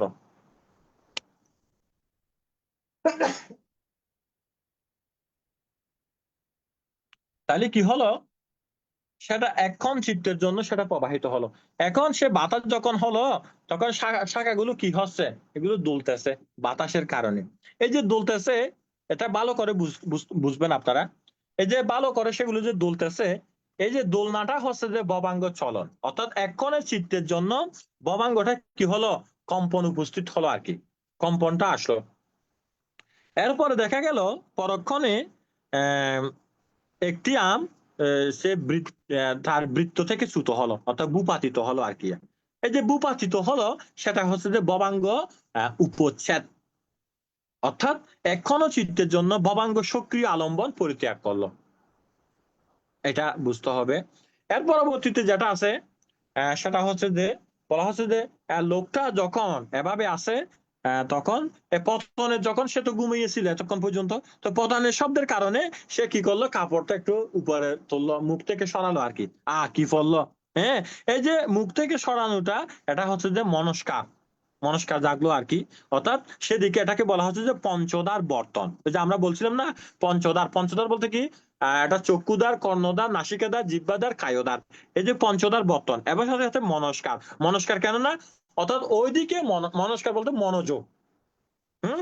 এটা তখন কি হলো, তো মুখের বস্ত্র সে যখন অপসর দেখলো যে দর্শন করলো, তো দর্শন করার সাথে সাথে কি তার মধ্যে চক্ষু চিত্ত, এটা হচ্ছে চক্ষু চিত্ত, সে যে দর্শন করলো এটা হচ্ছে যে কি, চক্ষু চিত্ত, তারপর সে কি করলো, আমটা কুড়িয়ে নিল। এই যে আমটা যে কুড়িয়ে নিল, এটা এটা হচ্ছে যে এখানে একটা যেটা আমাদের মধ্যে কনফিউশন কাজ করতেছে, সেটা হচ্ছে যে সম্প্রতিচ্ছন্ন। এই যে এখন সে গ্রহণ করছে আর কি, অর্থাৎ আমটা এখন আমটা কুড়িয়ে নিয়ে এটা কিছু শুধুমাত্র শুধু সে কুড়িয়ে নিয়েছে, যে তাহলে গ্রহণ করলো, এটা হচ্ছে সম্প্রতিচ্ছন্ন। এটা এখান থেকে পরিষ্কার হবে। এর পরবর্তীতে কি আছে, সে তখন তারপর দেখলো যে আমটা কি ফাকছে, এটা কি নাকি কাঁচা আম নাকি এটা পাকা আম, এটা কিরকম হয়েছে, এই যে পরীক্ষা নিরীক্ষা করলো, সেটা হচ্ছে যে সন্তিরণ। এটা কিরকম আম, এই আমটা হচ্ছে যে সন্তিরণ। এর পরবর্তীতে কি করলো সে, আমটা তো হদে পরিপক্ক হয়েছে, খাওয়ার উপযুক্ত হয়েছে আর কি, এরকম। সে যখন চিন্তা করলো যে না, আমটা তো এখন খাওয়ার উপযুক্ত, এই যে খাওয়ার উপযুক্ত হয়ে আর পরে যে সে কি করলো, খাওয়ার জন্য একটা যে সিদ্ধান্ত গ্রহণ করলো, এটা হচ্ছে যে বুত্তপানা। বুত্তপানা, হ্যাঁ, যেটাকে ডিটারমাইন্ড বলা হয় আর কি। এর পরবর্তীতে সে কি করলো, এটাকে পরিভোগ করলো, অর্থাৎ পরিভোগ করলো, অর্থাৎ খাইলো আর কি। হ্যাঁ, সে রসটা সে উপভোগ করলো। যখন সে কামড় দিল, এটা 1 জবন 2 জবন 3 জবন 4 জবন 5 জবন 6 জবন এভাবে গেল, তখন সেটা কি হলো, আবার পরিভোগ করছে, যে এই স্মৃতিটা মনের মধ্যে জেগে উঠছে, আমটা কত স্বাদ ছিল, কত মিষ্টি ছিল। এই যে চেতনা, এটা হচ্ছে যে তদালম্বন। এবং আবার পুনরায় আম খাওয়ার পর সে ঘুমিয়ে পড়লো, এটা আবার পুনরায় সে ভবাঙ্গে চলে গেল। তাইলে তো বুঝছেন, এটা কি বোঝা গেল নি? বান্তে। আচ্ছা, ঠিক আছে, তাইলে আমরা আরেকটু আগাবো। তাহলে এটাই হচ্ছে যে মূলত চিত্তের ভীতি, অর্থাৎ চিত্তটা এভাবে প্রতিনিয়ত আমাদের হচ্ছে। তো আমরা যারা স্থিতিমান থাকে, ওনারা এটা একটু হলেও তারা কিন্তু ধরতে পারেন। কিন্তু যারা স্থিতিমান নেই, প্রতিনিয়ত এভাবে এভাবে এভাবে এভাবে এভাবে কর্মগুলো করে, এগুলো জবন হওয়ার পরে এগুলো বীজ আকারে ওই হৃদ বস্তুর মধ্যে জমা হচ্ছে, হৃদ বস্তু জমা হচ্ছে, অসংখ্য জন্মান্তরের কর্ম জমা করে রেখে দিয়েছেন। তো বস্তুটি মনে প্রবেশ করার সাথে সাথে অতীত ভবাঙ্গ, তারপর ভবাঙ্গ কম্পন, ভবাঙ্গ কম্পনটা হচ্ছে যে ভবাঙ্গ চলন, আর ভবাঙ্গ উপচ্ছেদটা হচ্ছে যে, এটা হচ্ছে যে ভবাঙ্গ বা অবরুদ্ধ বলে, বা অ্যারেস্টেড, এটাকে বলা হচ্ছে যে অ্যারেস্টেড লাইফ কন্টিনিউম বলা হয় এটাকে। তো এর পরবর্তীতে কি হয়, যখন এটা ভবাঙ্গ উপচ্ছেদ বলতে সেই মুহূর্তকে বোঝায় যখন ভবাঙ্গ থেমে যায়, অর্থাৎ অতীত ভবাঙ্গ চলন, ভবাঙ্গ উপচ্ছেদ, এই মুহূর্তের মধ্যে ভবাঙ্গটা কি হয়ে গেল, এটা বন্ধ হয়ে গেল, স্টপ হয়ে গেল। যেমন একটা আছে, টিকা গ্রন্থ আছে, অভিধর্মের টিকা গ্রন্থ, এটা লেডিস ইয়াদবান্তের। সেই গ্রন্থের মধ্যে বলা হচ্ছে যে যখন ভবাঙ্গ উপচ্ছেদের পর চিত্ত থেকেই চিত্তের প্রকৃতি পরিবর্তন হয়।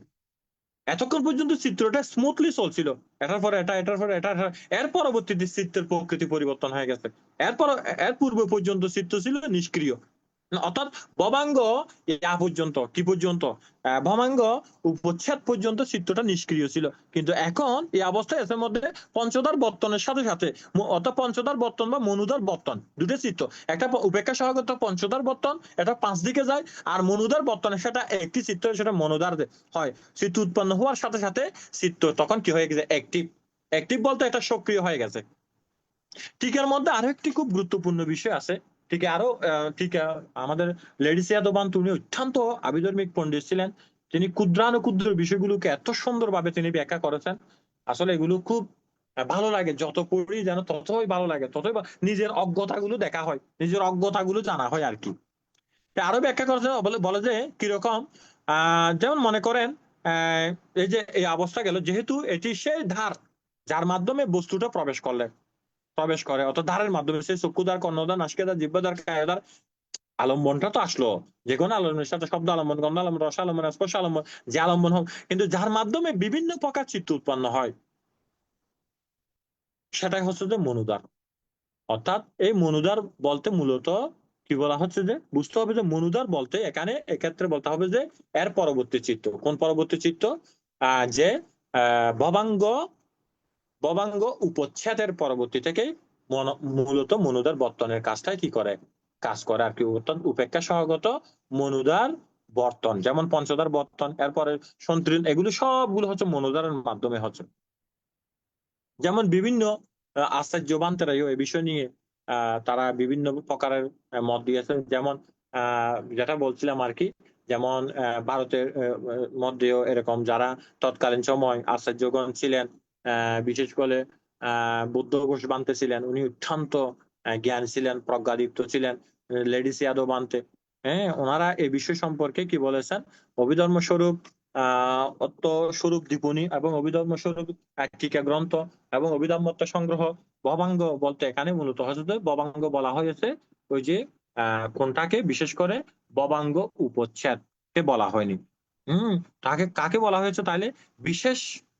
বিশেষ করে যেটাকে বলা হচ্ছে সেটা হচ্ছে যে বিশেষ ব্যাত না করে সাধারণভাবে ভবাঙ্গকে মনুদার দিয়ে কিন্তু কি হচ্ছে, এটা প্রবাহিত হচ্ছে, গ্রহণ করে আর কি, মনুদারের মধ্য দিয়ে সেটা গ্রহণ করতেছে। তো এটা অর্থকথার মধ্যে বৌদ্ধ ঘোষ বান্তে বিশুদ্ধি মার্গ গ্রন্থের মধ্যে বলেছেন যে কিরকম, যে বলা হচ্ছে যে যে যে কি যে বিজ্ঞান বা যে বিজ্ঞানের ধারা বা যে চিত্তের ধারা দ্বারা মনায়তনের মধ্যে অর্থাৎ মানায়াতানার মধ্যে একটি অংশ, সেটাকে হচ্ছে যে মূলত ভবাঙ্গ বলা হয়। অভিধর্মের মধ্যে আরো এ বিষয় সম্পর্কে অনেকগুলো বিষয় আছে। তিনি আরো বলেছেন বুদ্ধ ঘোষ বান্তে বলা হচ্ছে যে কিরকম, তিনি বলেছেন বিশুদ্ধি মার্গ গ্রন্থের মধ্যে বুদ্ধ ঘোষ বান্তে এই ভবাঙ্গকে বলেছেন যে যেটা ভবাঙ্গ উপচ্ছেদ বা কম্পিত ভবাঙ্গ বলে কোনো নির্দিষ্ট করে তিনি কিন্তু সেখানে বলেননি। তিনি কি বলেছেন? তিনি বলেছেন যে ভবাঙ্গের কম্পিত ব্যতীত যে আবর্জন বা আওয়াজ জানা বলে কিরকম, অতীত ভবাঙ্গ চলন ভবাঙ্গ উপচ্ছেদ, এরপরে তো আওয়াজ জানা হয়। হ্যাঁ, যেমন আমাদের ফাংশন আছে, ফাংশনের মধ্যে কি আছে, প্রথমে পারিসান দি, তারপরে হচ্ছে যে কি ভবাঙ্গ, তারপরে হচ্ছে যে আওয়াজ জানা। এই যে আওয়াজ জানার মধ্যে অর্থাৎ আবর্তনের মধ্যে, হ্যাঁ, এটা কিন্তু কি নয়, সম্ভব নয়। অর্থাৎ সেখানে কম্পিত যে ভবাঙ্গ অর্থাৎ ভবাঙ্গ যে উপচ্ছেদ এবং এই ভবাঙ্গ উপচ্ছেদে এবং ভবাঙ্গ চলন, এই দুটাই হচ্ছে যে মূলত ভবাঙ্গ বলে সে বৌদ্ধ ঘোষ বান্তের উনি বিশুদ্ধি মার্গ গ্রন্থের মধ্যে তিনি কিন্তু এভাবেই কিন্তু তিনি টিকা আকারে সেখানে কিন্তু ব্যাখ্যা করতে কিন্তু সক্ষম হয়েছেন। তো এটা আরো বুঝতে হবে, বলা হচ্ছে যে কিরকম, যেমন ভবাঙ্গ উপচ্ছেদকে মনুদার হিসাবে গ্রহণ করা হয় যায়, হ্যাঁ, তাই মূলত সেখানেই এই বিষয়টিকে বিশেষভাবে ব্যাথহীন সাধারণ ভবাঙ্গই মনুদার অথবা ভবাঙ্গ উপচ্ছেদ ভবাঙ্গই মনুদার, অর্থাৎ মনুদারেই এখানে বুঝতে হবে যে কোনটা মনুদারে হচ্ছে যে ভবাঙ্গ উপচ্ছেদ আর ভবাঙ্গ উপচ্ছেদটাই হচ্ছে যে মনুদা, যেটা আগেই লেডিস ইয়াদবান্তে কি করেছিলেন বলে দিয়েছিলেন। আমরা সেটা আবার পুনরায় বুদ্ধ ঘোষ বান্তেও সে বিষয়টি বলেছেন, যদিও বা বুদ্ধ ঘোষ বান্তে প্রথমে বলেছেন, এর পরবর্তীতে তো লেডিস যাদব বান্তের আসছেন, ওনারাই সে বিষয়টিকে উপস্থাপন করেছেন। তবে বুদ্ধ ঘোষ বান্তেরটা এখানে আমরা পরে বললাম, তবে লেডিস যাদব বান্তেরটা আমরা এখানে প্রথমে বললাম আর কি, যেহেতু উনি অভিধর্ম স্বরূপ মাতিকা গ্রন্থ এবং পাশাপাশি তিনি আবিদাম্মাত্তা পারামাত্তা দীপুনি, আবিদাম্মাত্তা সংগ্রাহা দীপুনি, বহুবিধ দীপুনি গ্রন্থ লেডিস যাদব বান্তে তিনি কিন্তু লিখে গেছেন, যার কারণে যারা অভিধর্মের স্টুডেন্ট ওনাদের জন্য এই যে জটিল বিষয়গুলো এত সহজে বোঝাটা কিন্তু সহজ হচ্ছে আর কি। তো অভিধর্মের 6 ধার রয়েছে যেগুলোকে মাধ্যমে চিত্ত উৎপন্ন হয়, যার মাধ্যমে বলতে প্রকৃতপক্ষে বোঝায় যার উপরে নির্ভর করে চিত্তটি উৎপন্ন হয়। তো এখন আমরা সেই চক্ষু চিত্তে সঞ্চিত বা দৃশ্যমান বস্তুর উপরে সঞ্চিত থাকে না, কোথাও সেটা জমা থাকে না, যখন উপযুক্ত আলম্বন একত্রিত হয় তখনই চিত্ত উৎপত্তি হয়। তাহলে কি হলো, আমরা এখান থেকে এতক্ষণ অবধি যেটা আলোচনা করলাম সেখান থেকে আমরা একটাই সিদ্ধান্ত উপনীত হচ্ছি যে চিত্ত চোখের মধ্যে সঞ্চিত থাকে না, অর্থাৎ আই সেন্সিটিভিটি ভিজিবল অবজেক্টের, অর্থাৎ যে চিত্ত চক্ষু প্রসাদের মধ্যে সঞ্চিত থাকে না, বাইরের আলম্বনের মধ্যে সঞ্চিত থাকে না, কোথাও জমা থাকে না। যখন উপযুক্ত কারণ বলতে উপযুক্ত আলম্বন একত্রিত হয় তখনই চিত্ত উৎপত্তি হয়।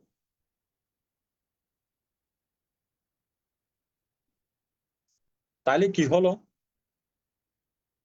চিত্ত চক্ষু প্রসাদের মধ্যেও নেই, চিত্ত বাইরের আলম্বনের মধ্যেও নেই, চিত্ত কোথাও জমা নেই। চিত্ত যখন উপযুক্ত আলম্বন পায়, হ্যাঁ, তখনই চিত্তটা কি হয়, উৎপন্ন হয়। যেমন একটা যদি আমরা উপমার মাধ্যমে এটা পরিষ্কার করি, সূর্যের আলো একটি আতস্যি কাজ। আতস্যি কাজ যেমন আমরা যখন এসএসসি সায়েন্সের থেকে দিয়েছিলাম, আমরা তখন এই পরীক্ষাটি কিন্তু করেছিলাম। তো এখানে আতস্যি কাজ দিয়ে সূর্যের বিভিন্ন রশ্মিগুলোকে কেন্দ্রীভূত করা হয়, এক কেন্দ্রীভূত করা হয় আর কি। তখন সেখানে কেন্দ্রীভূত হলে অনেকগুলো সূর্যের অনেকগুলো র্যাকে আতসী কাজ দিয়ে যখন একটা ফাঁস দিয়ে এগুলোকে ডাইভার্ট করে দেওয়া হয়, তখন কিন্তু সেখানে আগুন জ্বলে ওঠে, অর্থাৎ আগুন জ্বলে ওঠে আর কি। অর্থাৎ আগুন জ্বালানির মধ্যে সঞ্চিত কিন্তু ছিল না, আগুন জ্বালানির মধ্যে কিন্তু সঞ্চিত ছিল না, আতাশী কাচের মধ্যেও কিন্তু ছিল না, সূর্যের রশ্মির মধ্যেও ছিল না। কিন্তু যখন এই বিষয়গুলো সেই আতসী কাচের মধ্যে দিয়ে যখন ফাঁস করে দেওয়া হলো অনেকগুলো র্যাকে, সাথে সাথে তখন কিন্তু আগুন ধরে গেল। ঠিক তদ্রুপ ভাবে চিত্ত চক্ষু প্রসাদের মধ্যেও নেই, চিত্ত বাইরের আলম্বনের মধ্যেও নেই, চিত্ত কোথাও জমা নেই, কিন্তু উপযুক্ত কারণে উপযুক্ত আলম্বন সম্মুখে আসলে দুটি বিষয় সংঘর্ষণ, এজন্য বলা হচ্ছে যে দুই আং পাঠিচ্ছে উইয়ানা। চক্ষু প্রসাদ একটা কারণ, বাইরের দৃশ্য এটা আরেকটা কারণ। আলোর মাধ্যমে বাইরের দৃশ্য দেখার সাথে সাথে মনস্কার কাজ করায় চক্ষু চিত্ত জাগলো। অর্থাৎ এটা কারণে এই উপমাটা এই জন্য বলা হচ্ছে যে সূর্যের মধ্যে কি নেই, সূর্যের মধ্যে আগুন নেই, আতসী কাচের মধ্যেও আগুন নেই, তাহলে কোথায় আছে? তারপরে কি আছে? সূর্যের রশ্মির মধ্যেও কারণ নেই বা যখন কেন্দ্রীভূত করা হলো, অনেকগুলো রশ্মিকে একত্রে কেন্দ্রীভূত করে পাস করে দেওয়া হলো, তখন সাথে সাথে চট করে আগুন ধরে গেল। ঠিক তেমনি বিভিন্ন আলম্বনে একত্রিত হলে চিত্ত উৎপত্তি হয়। বিভিন্ন কারণ বলতে এখানে প্রত্যয় আর কি, প্রত্যয়, কারণ, হেতু, এটা আর কি। তাইলে সেভাবেই চিত্তটাও আগে থেকে চক্ষু প্রসাদের মধ্যে ছিল না, চিত্তটা আগে থেকে আলম্বনের মধ্যেও ছিল না, চিত্তটা কোথাও ছিল না, কিন্তু চিত্তটা বাহ্যিক আলম্বন চক্ষু প্রসাদে আসাতে, কর্ণ প্রসাদে আসাতে, নাসিকা প্রসাদে আসাতে, জিহ্বা প্রসাদে আসাতে, কায় প্রসাদে আসাতে এবং মনোপ্রসাদে আসাতে চক্ষু চিত্ত, কর্ণ চিত্ত, নাসিকা চিত্ত, জিহ্বা চিত্ত, কায় চিত্ত, মনোচিত্ত সৃষ্টি হলো বা জাগলো, এরকম আর কি। তো এই যে চক্ষু বিজ্ঞান উৎপন্ন হওয়ার জন্য যে প্রথমে আমরা বলেছিলাম চারটি বিষয়, সে চারটি বিষয় কিন্তু হয়। কি কি হয়? প্রথমে হচ্ছে যে চক্ষু প্রসাদ, দ্বিতীয়টা হচ্ছে যে কি ভিজিবল অবজেক্ট, তৃতীয়টা হচ্ছে যে আলো, এবং চতুর্থটা হচ্ছে যে মনস্কার। এইভাবে চেতনা এই ছয়টি ধারের মধ্যে যখন উপর দিয়ে যখন নির্ভর করে, তখন চিত্তগুলি কি হয়, উৎপন্ন হয়। তো অভিধর্মের 6টি ইন্দ্রিয় বা সেন্স রয়েছে, শুধু 5টি নয়। অভিধর্মে 6ষ্ঠ বা 6 ইন্দ্রিয়, সাধারণ মানুষের মধ্যে 6ষ্ঠ ইন্দ্রিয় যেটাকে ধারণা করা হয়। তো সেটা কিরকম? সেটা হচ্ছে যে অন্তর্দৃষ্টি বলা হয় আর কি, অন্তর্দৃষ্টি বা ইনসাইট, যেটা আছে সেটা হচ্ছে যে কিরকম, সেটা হচ্ছে যে মনোদ্বার বা মনোদরজা।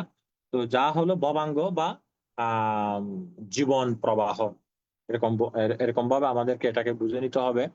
তো এখন সে 6টি ধার সম্পর্কে আমরা তো মোটামুটি জানলাম।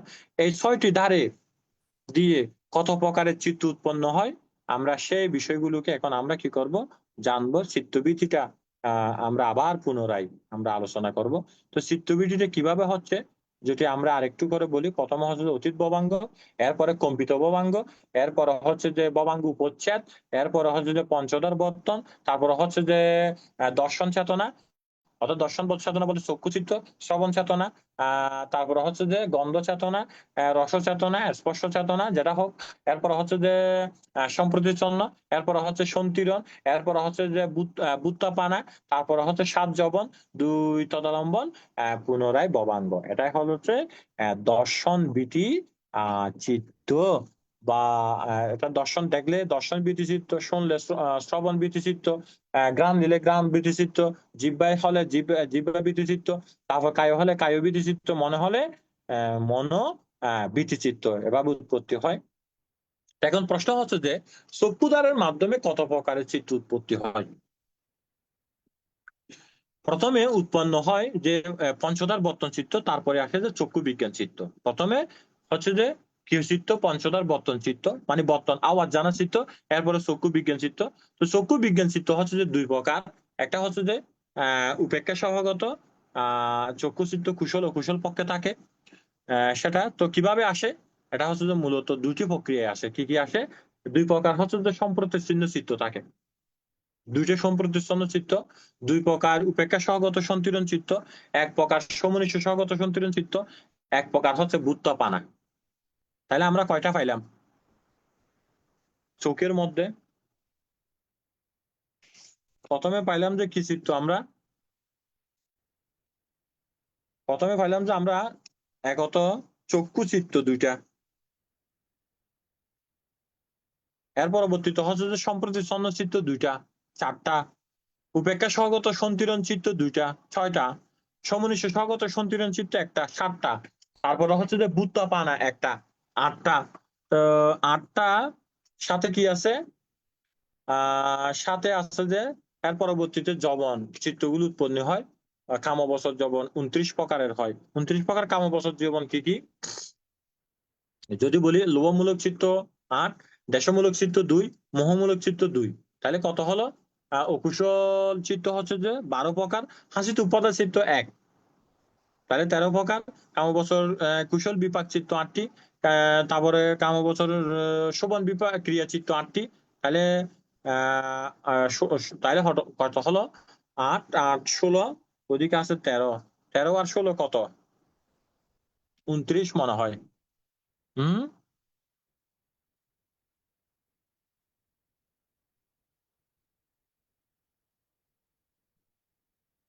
কত হলো চিত্ত? 29 বান্ধে। হ্যাঁ, 29। একটু যোগ বিয়োগ করে জানাতে হবে তো। হ্যাঁ হ্যাঁ 29 বান্ধে। হ্যাঁ, যাতে ভুল না হয় আর কি। তাহলে এই 29টা চিত্র সাথে কি হলো? 29টা চিত্রের সাথে আপনার যে প্রথমে বললাম 29-এর সাথে যদি আমরা কত যোগ করলে, যোগ করি 2 4 6, তাহলে কত হলো? 29 আর 6 কত? 29 6 হলো 35। 35টা চিত্র, 29 6 35, 35-এর পরে আছে যে আবার দুই চক্ষু চিত্র দুইটা আছে, কত হলো? 37 37টা। 37 আর 8 কত? 37 আর 8 হলো 45। 45 46 হবে, ভুল হয়েছে তাইলে কোথাও। পঞ্চদ্বার বর্তন চিত্ত একটা আছে। আবার বলি, আবার বলতে হচ্ছে, আবার নোট করেন এবার। এবার কিন্তু নোট করতে হবে। প্রথমে হচ্ছে যে চক্ষু বিজ্ঞান চিত্র, এটা চোখের যে চক্ষু চিত্রগুলো উৎপত্তি হওয়ার ক্ষেত্রে কোন কোন চিত্রগুলো কাজ করে সেটাই বলতেছি আর কি। আনতে। অর্থাৎ এই চিত্রটা উৎপত্তির ক্ষেত্রে কোন চিত্র? চক্ষু চক্ষু চিত্ত। চিত্রটা। হ্যাঁ, চক্ষু চিত্রটা উৎপত্তির ক্ষেত্রে আমাদের মধ্যে কি কি কাজ করে? প্রথমে হচ্ছে যে প্রথমে আসে যে কি পঞ্চদ্বার বর্তন চিত্ত 1, যোগ করবেন কিন্তু আপনারা, আমি কিন্তু বলে যাবো শুধু। তারপরে হচ্ছে যে চক্ষু বিজ্ঞান চিত্র 2, কত হলো? 3। 3। হ্যাঁ, সম্প্রতিচ্ছন্ন চিত্র 2টা, 2টা। কত? 5টা। 5। সন্তিরণ চিত্রের মধ্যে উপেক্ষা সহগত 2টা, সমনিষ্ঠ সহগত একটা, তাহলে 3। তাহলে 5 আর 3 হচ্ছে 8। তারপরে হচ্ছে বুত্তপান একটা, কত হলো? 9। 9। তারপরে হচ্ছে যে কামবসর যবন হচ্ছে 29। 29। তাহলে হলো 38টা। 38। হ্যাঁ 29 29 হ্যাঁ আর 9 38। 38। 38 হ্যাঁ আর তারপরে তদালম্বন মহাবিপাক চিত্ত আছে 8টা। 38 আর 8 কত হলো? 38 আর 8 হলো 46। এই 46। অর্থাৎ এই চক্ষু ধারে এই 46টা চিত্র উৎপত্তি হচ্ছে, কিন্তু আমরা কি ধরতে পারি এতগুলো ক্যালকুলেশন হয়ে চক্ষু চিত্ত হয়েছে যে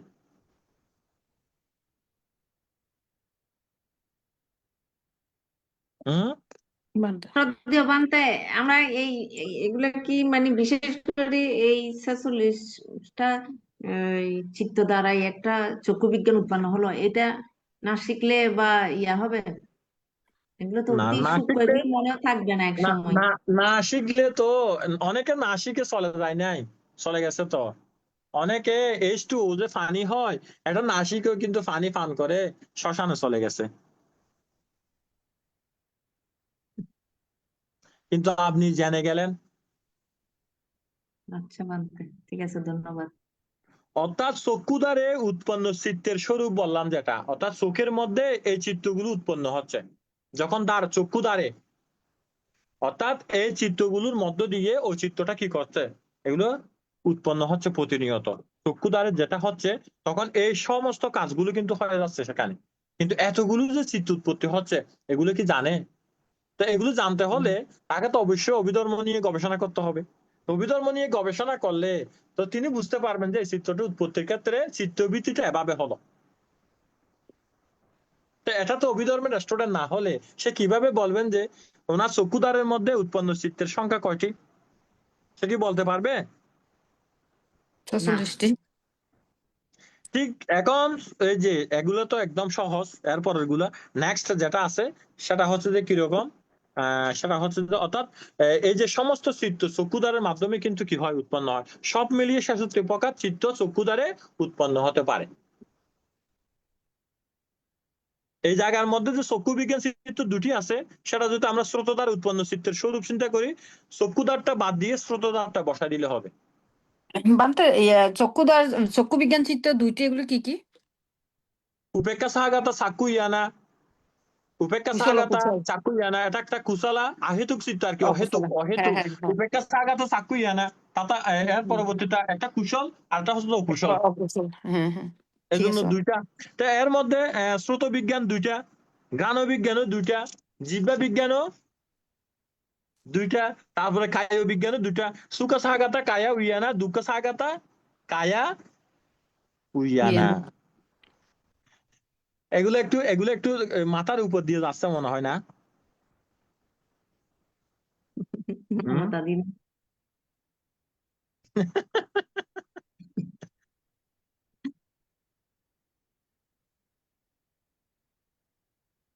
কি বলেন? মাথার উপর দিয়ে চলে যাচ্ছে একেবারে। কেন? এগুলো তো একদম আমরা এই ক্লাসগুলো করে আসতেছি না, এগুলো তো একদম সহজ। আমরা যেমন কামবছর যবন চিত্ত জানি, আমরা তদালম্বন মহাবিপাকও জানি, সন্তিরণও জানি, সম্প্রতিচ্ছন্নও জানি, বুত্তাপানও জানি, পঞ্চদার বর্তনও জানি, কায় বিজ্ঞানও জানি, জিহ্বা বিজ্ঞানও জানি, শ্রুত বিজ্ঞানও জানি, শব্দ বিজ্ঞানও জানি, তারপরে চক্ষু বিজ্ঞানও জানি। এগুলো মাথার উপর দিয়ে যাওয়ার কোনো সুযোগ নেই, না এগুলো একদম একসাথে বানতে সহজ। এগুলো একসাথে ওই যে করা, এটা একটু কষ্ট হয় আর কি বানতে। বান্তে এখানে আমার আরেকটা ইয়ে আছে যে আপনি যে বললেন তদারম্মন মহাবিপাক 8টি, তদারম্মন মহাবিপাক এটা কোনটা বান্তে? সরি। তদালম্বন মহা কামবছর শোভন বিপাক চিত্ত 8টি। ও এটাকে তদারম্মন মহাবিপাক বলছে এটা যে? তদালম্বনের হচ্ছে 11 প্রকারের চিত্ত আছে। একটা হচ্ছে যে কামবছর শোভন বিপাক চিত্ত 8টি আছে, তারপরে উপেক্ষা সহগত সন্তিরণ চিত্ত 2টি, সমনিষ্ঠ সহগত সন্তিরণ চিত্ত 1টি। 8-এর সাথে 3 যোগ করলে 11টা তদালম্বন চিত্ত। আচ্ছা আচ্ছা, ওইখান থেকে অনলি 8টাই মহাবিপাক চিত্ত, 8টাই ধরছে। হ্যাঁ হ্যাঁ হ্যাঁ হ্যাঁ। আচ্ছা আচ্ছা। আচ্ছা মনোদারটা একটু বলে দিই তাইলে, অন্যগুলো পরে বললেও। মনোদারটা একটু শেষ করি। ঠিক আছে বান্তে, বলেন। এগুলো তো এখন মাথার উপর দিয়ে চলে যাচ্ছে বলতেছে, এখন চিন্তা করতেছি আর কি।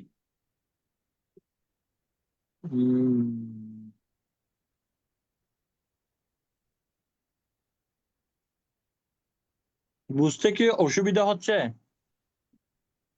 না বান্তে। না যদি বুঝতে কোনো অসুবিধা হয় প্রশ্ন করেন। না বানতে আমার বানতে এখানে অসুবিধা হচ্ছে না, অসুবিধা হচ্ছে না বানতে, কিন্তু লোড নেওয়াটা বানতে হচ্ছে যে। না আমরা আমরা এটা 2টা ক্লাস হয়ে যাচ্ছে, আমরা এটা শেষ করার জন্য চিন্তা করতেছি। আচ্ছা করেন বানতে। বানতে ওই পাঁচটা দ্বার, যে চক্ষুদ্বার, শ্রোতদ্বার, এই জিহ্বা বা যে পাঁচটা দ্বার, ঘ্রাণদ্বার, জিহ্বাদ্বার, ঘ্রাণদ্বার, কায়োদ্বার। হ্যাঁ, এগুলো সব কটাতে 46। হ্যাঁ সেসল, তবে চক্ষুদ্বারের সময় চক্ষু কর্ণ হবে না, হ্যাঁ শ্রোত হবে না, ঘ্রাণ হবে না, জিহ্বা হবে না, কায় হবে না। আবার শ্রোতদ্বারে আবার চক্ষু হবে না, তখন শুধু শ্রোতদ্বারটাই হবে। হ্যাঁ, অর্থাৎ শ্রোত ঠিক আছে। বিজ্ঞান, তারপরে ঘ্রাণ বিজ্ঞান, জিহ্বা বিজ্ঞান, কায় বিজ্ঞান। উপাসিকে শিল্পী বড়ুয়া, আপনি কি বুঝতে পারতেছেন? বানতে হ্যাঁ এবং বুঝছি আমি বানতে। আমাদের তো ফাল্গুনী বড়ুয়ার একটু কষ্ট হবে। আপনি কেমন? হুম। উনি আছেন নাকি নাই উনি কোথায় গেলেন? উনি উনি একদুলি তো আগে থেকে যে শুরু করে নাই, মাঝখানে আসছেন তো, এই ক্লাসটা ওনার থেকে খুব বোরিং লাগবে তো।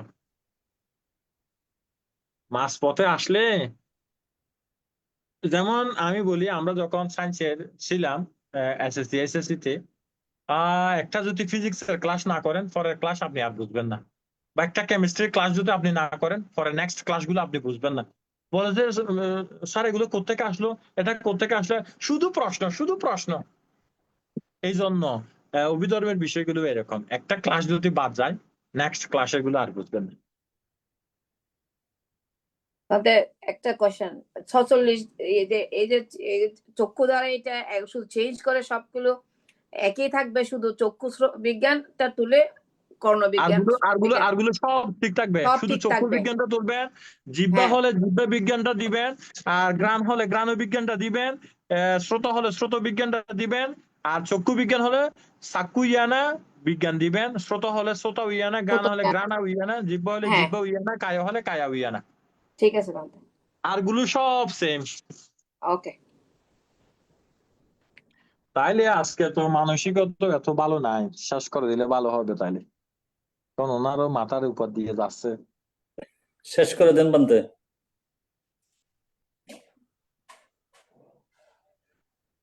তাহলে 54 প্রকার চিত্তের মধ্যে কামবচর চিত্ত কত প্রকার? 54 প্রকার না? হ্যাঁ, 54 প্রকার কামবচর, 54 প্রকার চিত্ত থেকে 8টি চিত্ত বাদ দিলে 46 প্রকার চিত্ত তাকে আর কি। আচ্ছা তাহলে বানতে। কোন কোন চিত্ত বাদ গেল?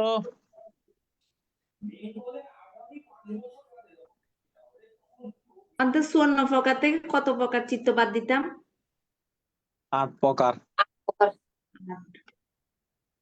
8 প্রকার।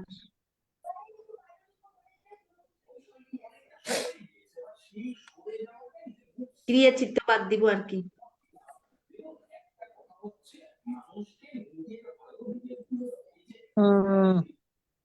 ঠিক আছে, ক্রিয়া চিত্ত তাহলে বাদ দিতে হবে আর কি বানতে। এটা নিয়ে নেক্সট ক্লাসে আলোচনা করব। ঠিক আছে বানতে। ঠিক না আছে। এখন তো বানতে আপনি ওই যে 8 8 16 বলছেন যে সেখানে ক্রিয়া চিত্ত বলেন নাই, সেই জন্য তো ওইটা বাদ দিতে বলতেছি। ক্রিয়া চিত্ত ইয়াতে আছে কামবচর যৌবনের মধ্যে ক্রিয়া চিত্ত আছে না? না বানতে, আপনি তো বলছেন যে কামবচর শোভন 8টা, আর ওই ইয়ে কামবচর ইয়ে উপেক্ষা ওইটা 8টা।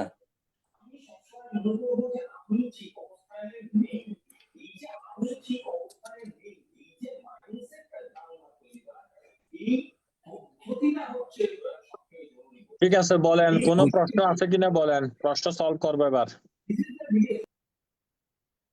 এবার হবে যে প্রশ্ন সলভ, এরপরে ক্লাস শেষ। কোন বান্দা, প্রশ্ন আমার একটা মাথায় প্রশ্ন যাচ্ছে, সেটা হচ্ছে যে চক্ষু চিত্ত উৎপন্ন হওয়ার সময় এই যে 4টা বিষয়, একটা হচ্ছে চক্ষু প্রসাদ, দৃশ্যমান বস্তু মানে বাহ্যিক বিষয়, আলো এবং মনশিক্ষার বা মনোযোগ, তাহলে 4টা। কিন্তু কর্ণর ক্ষেত্রে এই 4টা পাইলাম না। একটা হচ্ছে যে কর্ণ প্রসাদ, তারপরে বাহ্যিক থেকে একটা শব্দ, মনোযোগ, কিন্তু আরেকটা জিনিস আরেকটা মাথায়। হচ্ছে ফ্রিকোয়েন্সি আর কি, বায়ু। আচ্ছা, বায়ু। বায়ু না থাকলে শব্দ শোনা যাবে? ঠিক আছে বান্দা, বায়ু। জিহ্বা প্রসাদে জিহ্বা প্রসাদ, জিহ্বা চিত্ত উৎপন্ন হলে জিহ্বা প্রসাদ রস মানে আস্বাদনের বিষয়ে মনোযোগ। হুম এখানে ফোটাব্বা ধাতু আছে না, ফোটাব্বা ধাতু থাকবে তো, স্পর্শ হয়েছে যে ফোটাব্বা ধাতু।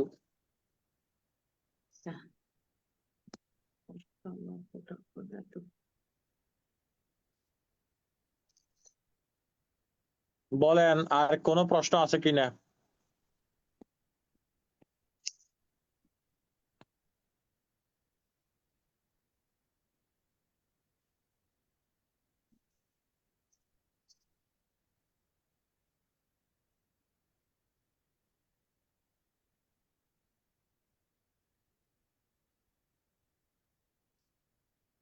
ঠিক আছে, তাইলে আমরা শেষ করে দিব। তবে তার আগে একটা কথা বলি, আমরা আমাদের যেটা ইয়া আর কি নতুন ভাবনা কেন্দ্র হয়েছে, সে ভাবনা কেন্দ্রে এবার আমরা আইটিএসএস পরিবারের পক্ষ থেকে শিবদান করার জন্য আমাদের মিলন বাবুকে একটু বলছি। তো কেউ যদি করার জন্য ইচ্ছা আগ্রহ থাকে, আপনারা চাইলেই ভাবনা কেন্দ্রে কঠিন শিবর দানে অংশগ্রহণ করতে পারবেন। সেটার মৈত্রীময় আহ্বান সবাইকে রাখছি। একা যদি না পারে যৌথভাবেও করা যাবে, কোনো সমস্যা নেই। আমরা এটা বর্ষাবাসের প্রথম শেষের পরে প্রথম শুক্রবারে শিবদান হয়। এবছরও সামনে মানে এবছর হবে আর কি। তো যদি কেউ এরকম করার জন্য যদি আগ্রহ থাকে করতে পারবেন। এবং আইটিএসএস পরিবার থেকে এটা করার জন্য আমাদের মিলন বাবুকে আমি বলছি, উনিও মানসিক ভাবে প্রস্তুতি গ্রহণ করেছেন। তো এটা হলে ভালো হবে আর কি। ঠিক আছে, তাইলে ভালো থাকবেন সবাই। কারো তো কোনো প্রশ্ন নেই, আশীর্বাদ বলুন, একসাথে বলবেন, বলুন। ইদাম্মে ইদাম্মে ইদাম্মে পুඤ্যাং ইদাম্মে পুඤ্যাং আসাওয়াকায়া ওয়াহাং হোতো নিব্বানাসা পাচ্চায়ো হোতো ইদাম্মে পুඤ্যাং আসাওয়াকায়া ওয়াহাং হোতো নিব্বানাসা পাচ্চায়ো হোতো ইদাম্মে পুඤ্যাং আসাওয়াকায়া ওয়াহাং হোতো নিব্বানাসা পাচ্চায়ো হোতো। এই পরমার্থ জনিত জ্ঞান সম্প্রযুক্ত চিত্ত নির্বাণ অবধি আমাদেরকে উপকার করুন। ঠিক আছে, ভালো থাকবেন, বানতে বন্দনা আশীর্বাদ, নিবেন। কিছু বন্দনা মানতে। ঠিক আছে, ঠিক আছে। সাধু সাধু সাধু। সবাই ভালো পুণ্য থাকবেন, নমস্কার। ধর্মদেশ ওখান থেকে বন্দনা। উপস্থিত সবাইকে নমস্কার জানাচ্ছি। আগামীকাল যথাসময়ে আমাদের এই অনুষ্ঠান সম্প্রচার করা হবে। সবাইকে উপস্থিত থাকার জন্য শ্রদ্ধাপূর্বক আহ্বান করছি। নমস্কার। সাধু সাধু সাধু, আপনিও ভালো থাকবেন, পুণ্যদান করতেছি। সবাইকে নমস্কার, ভালো থাকবেন। শুভরাত্রি।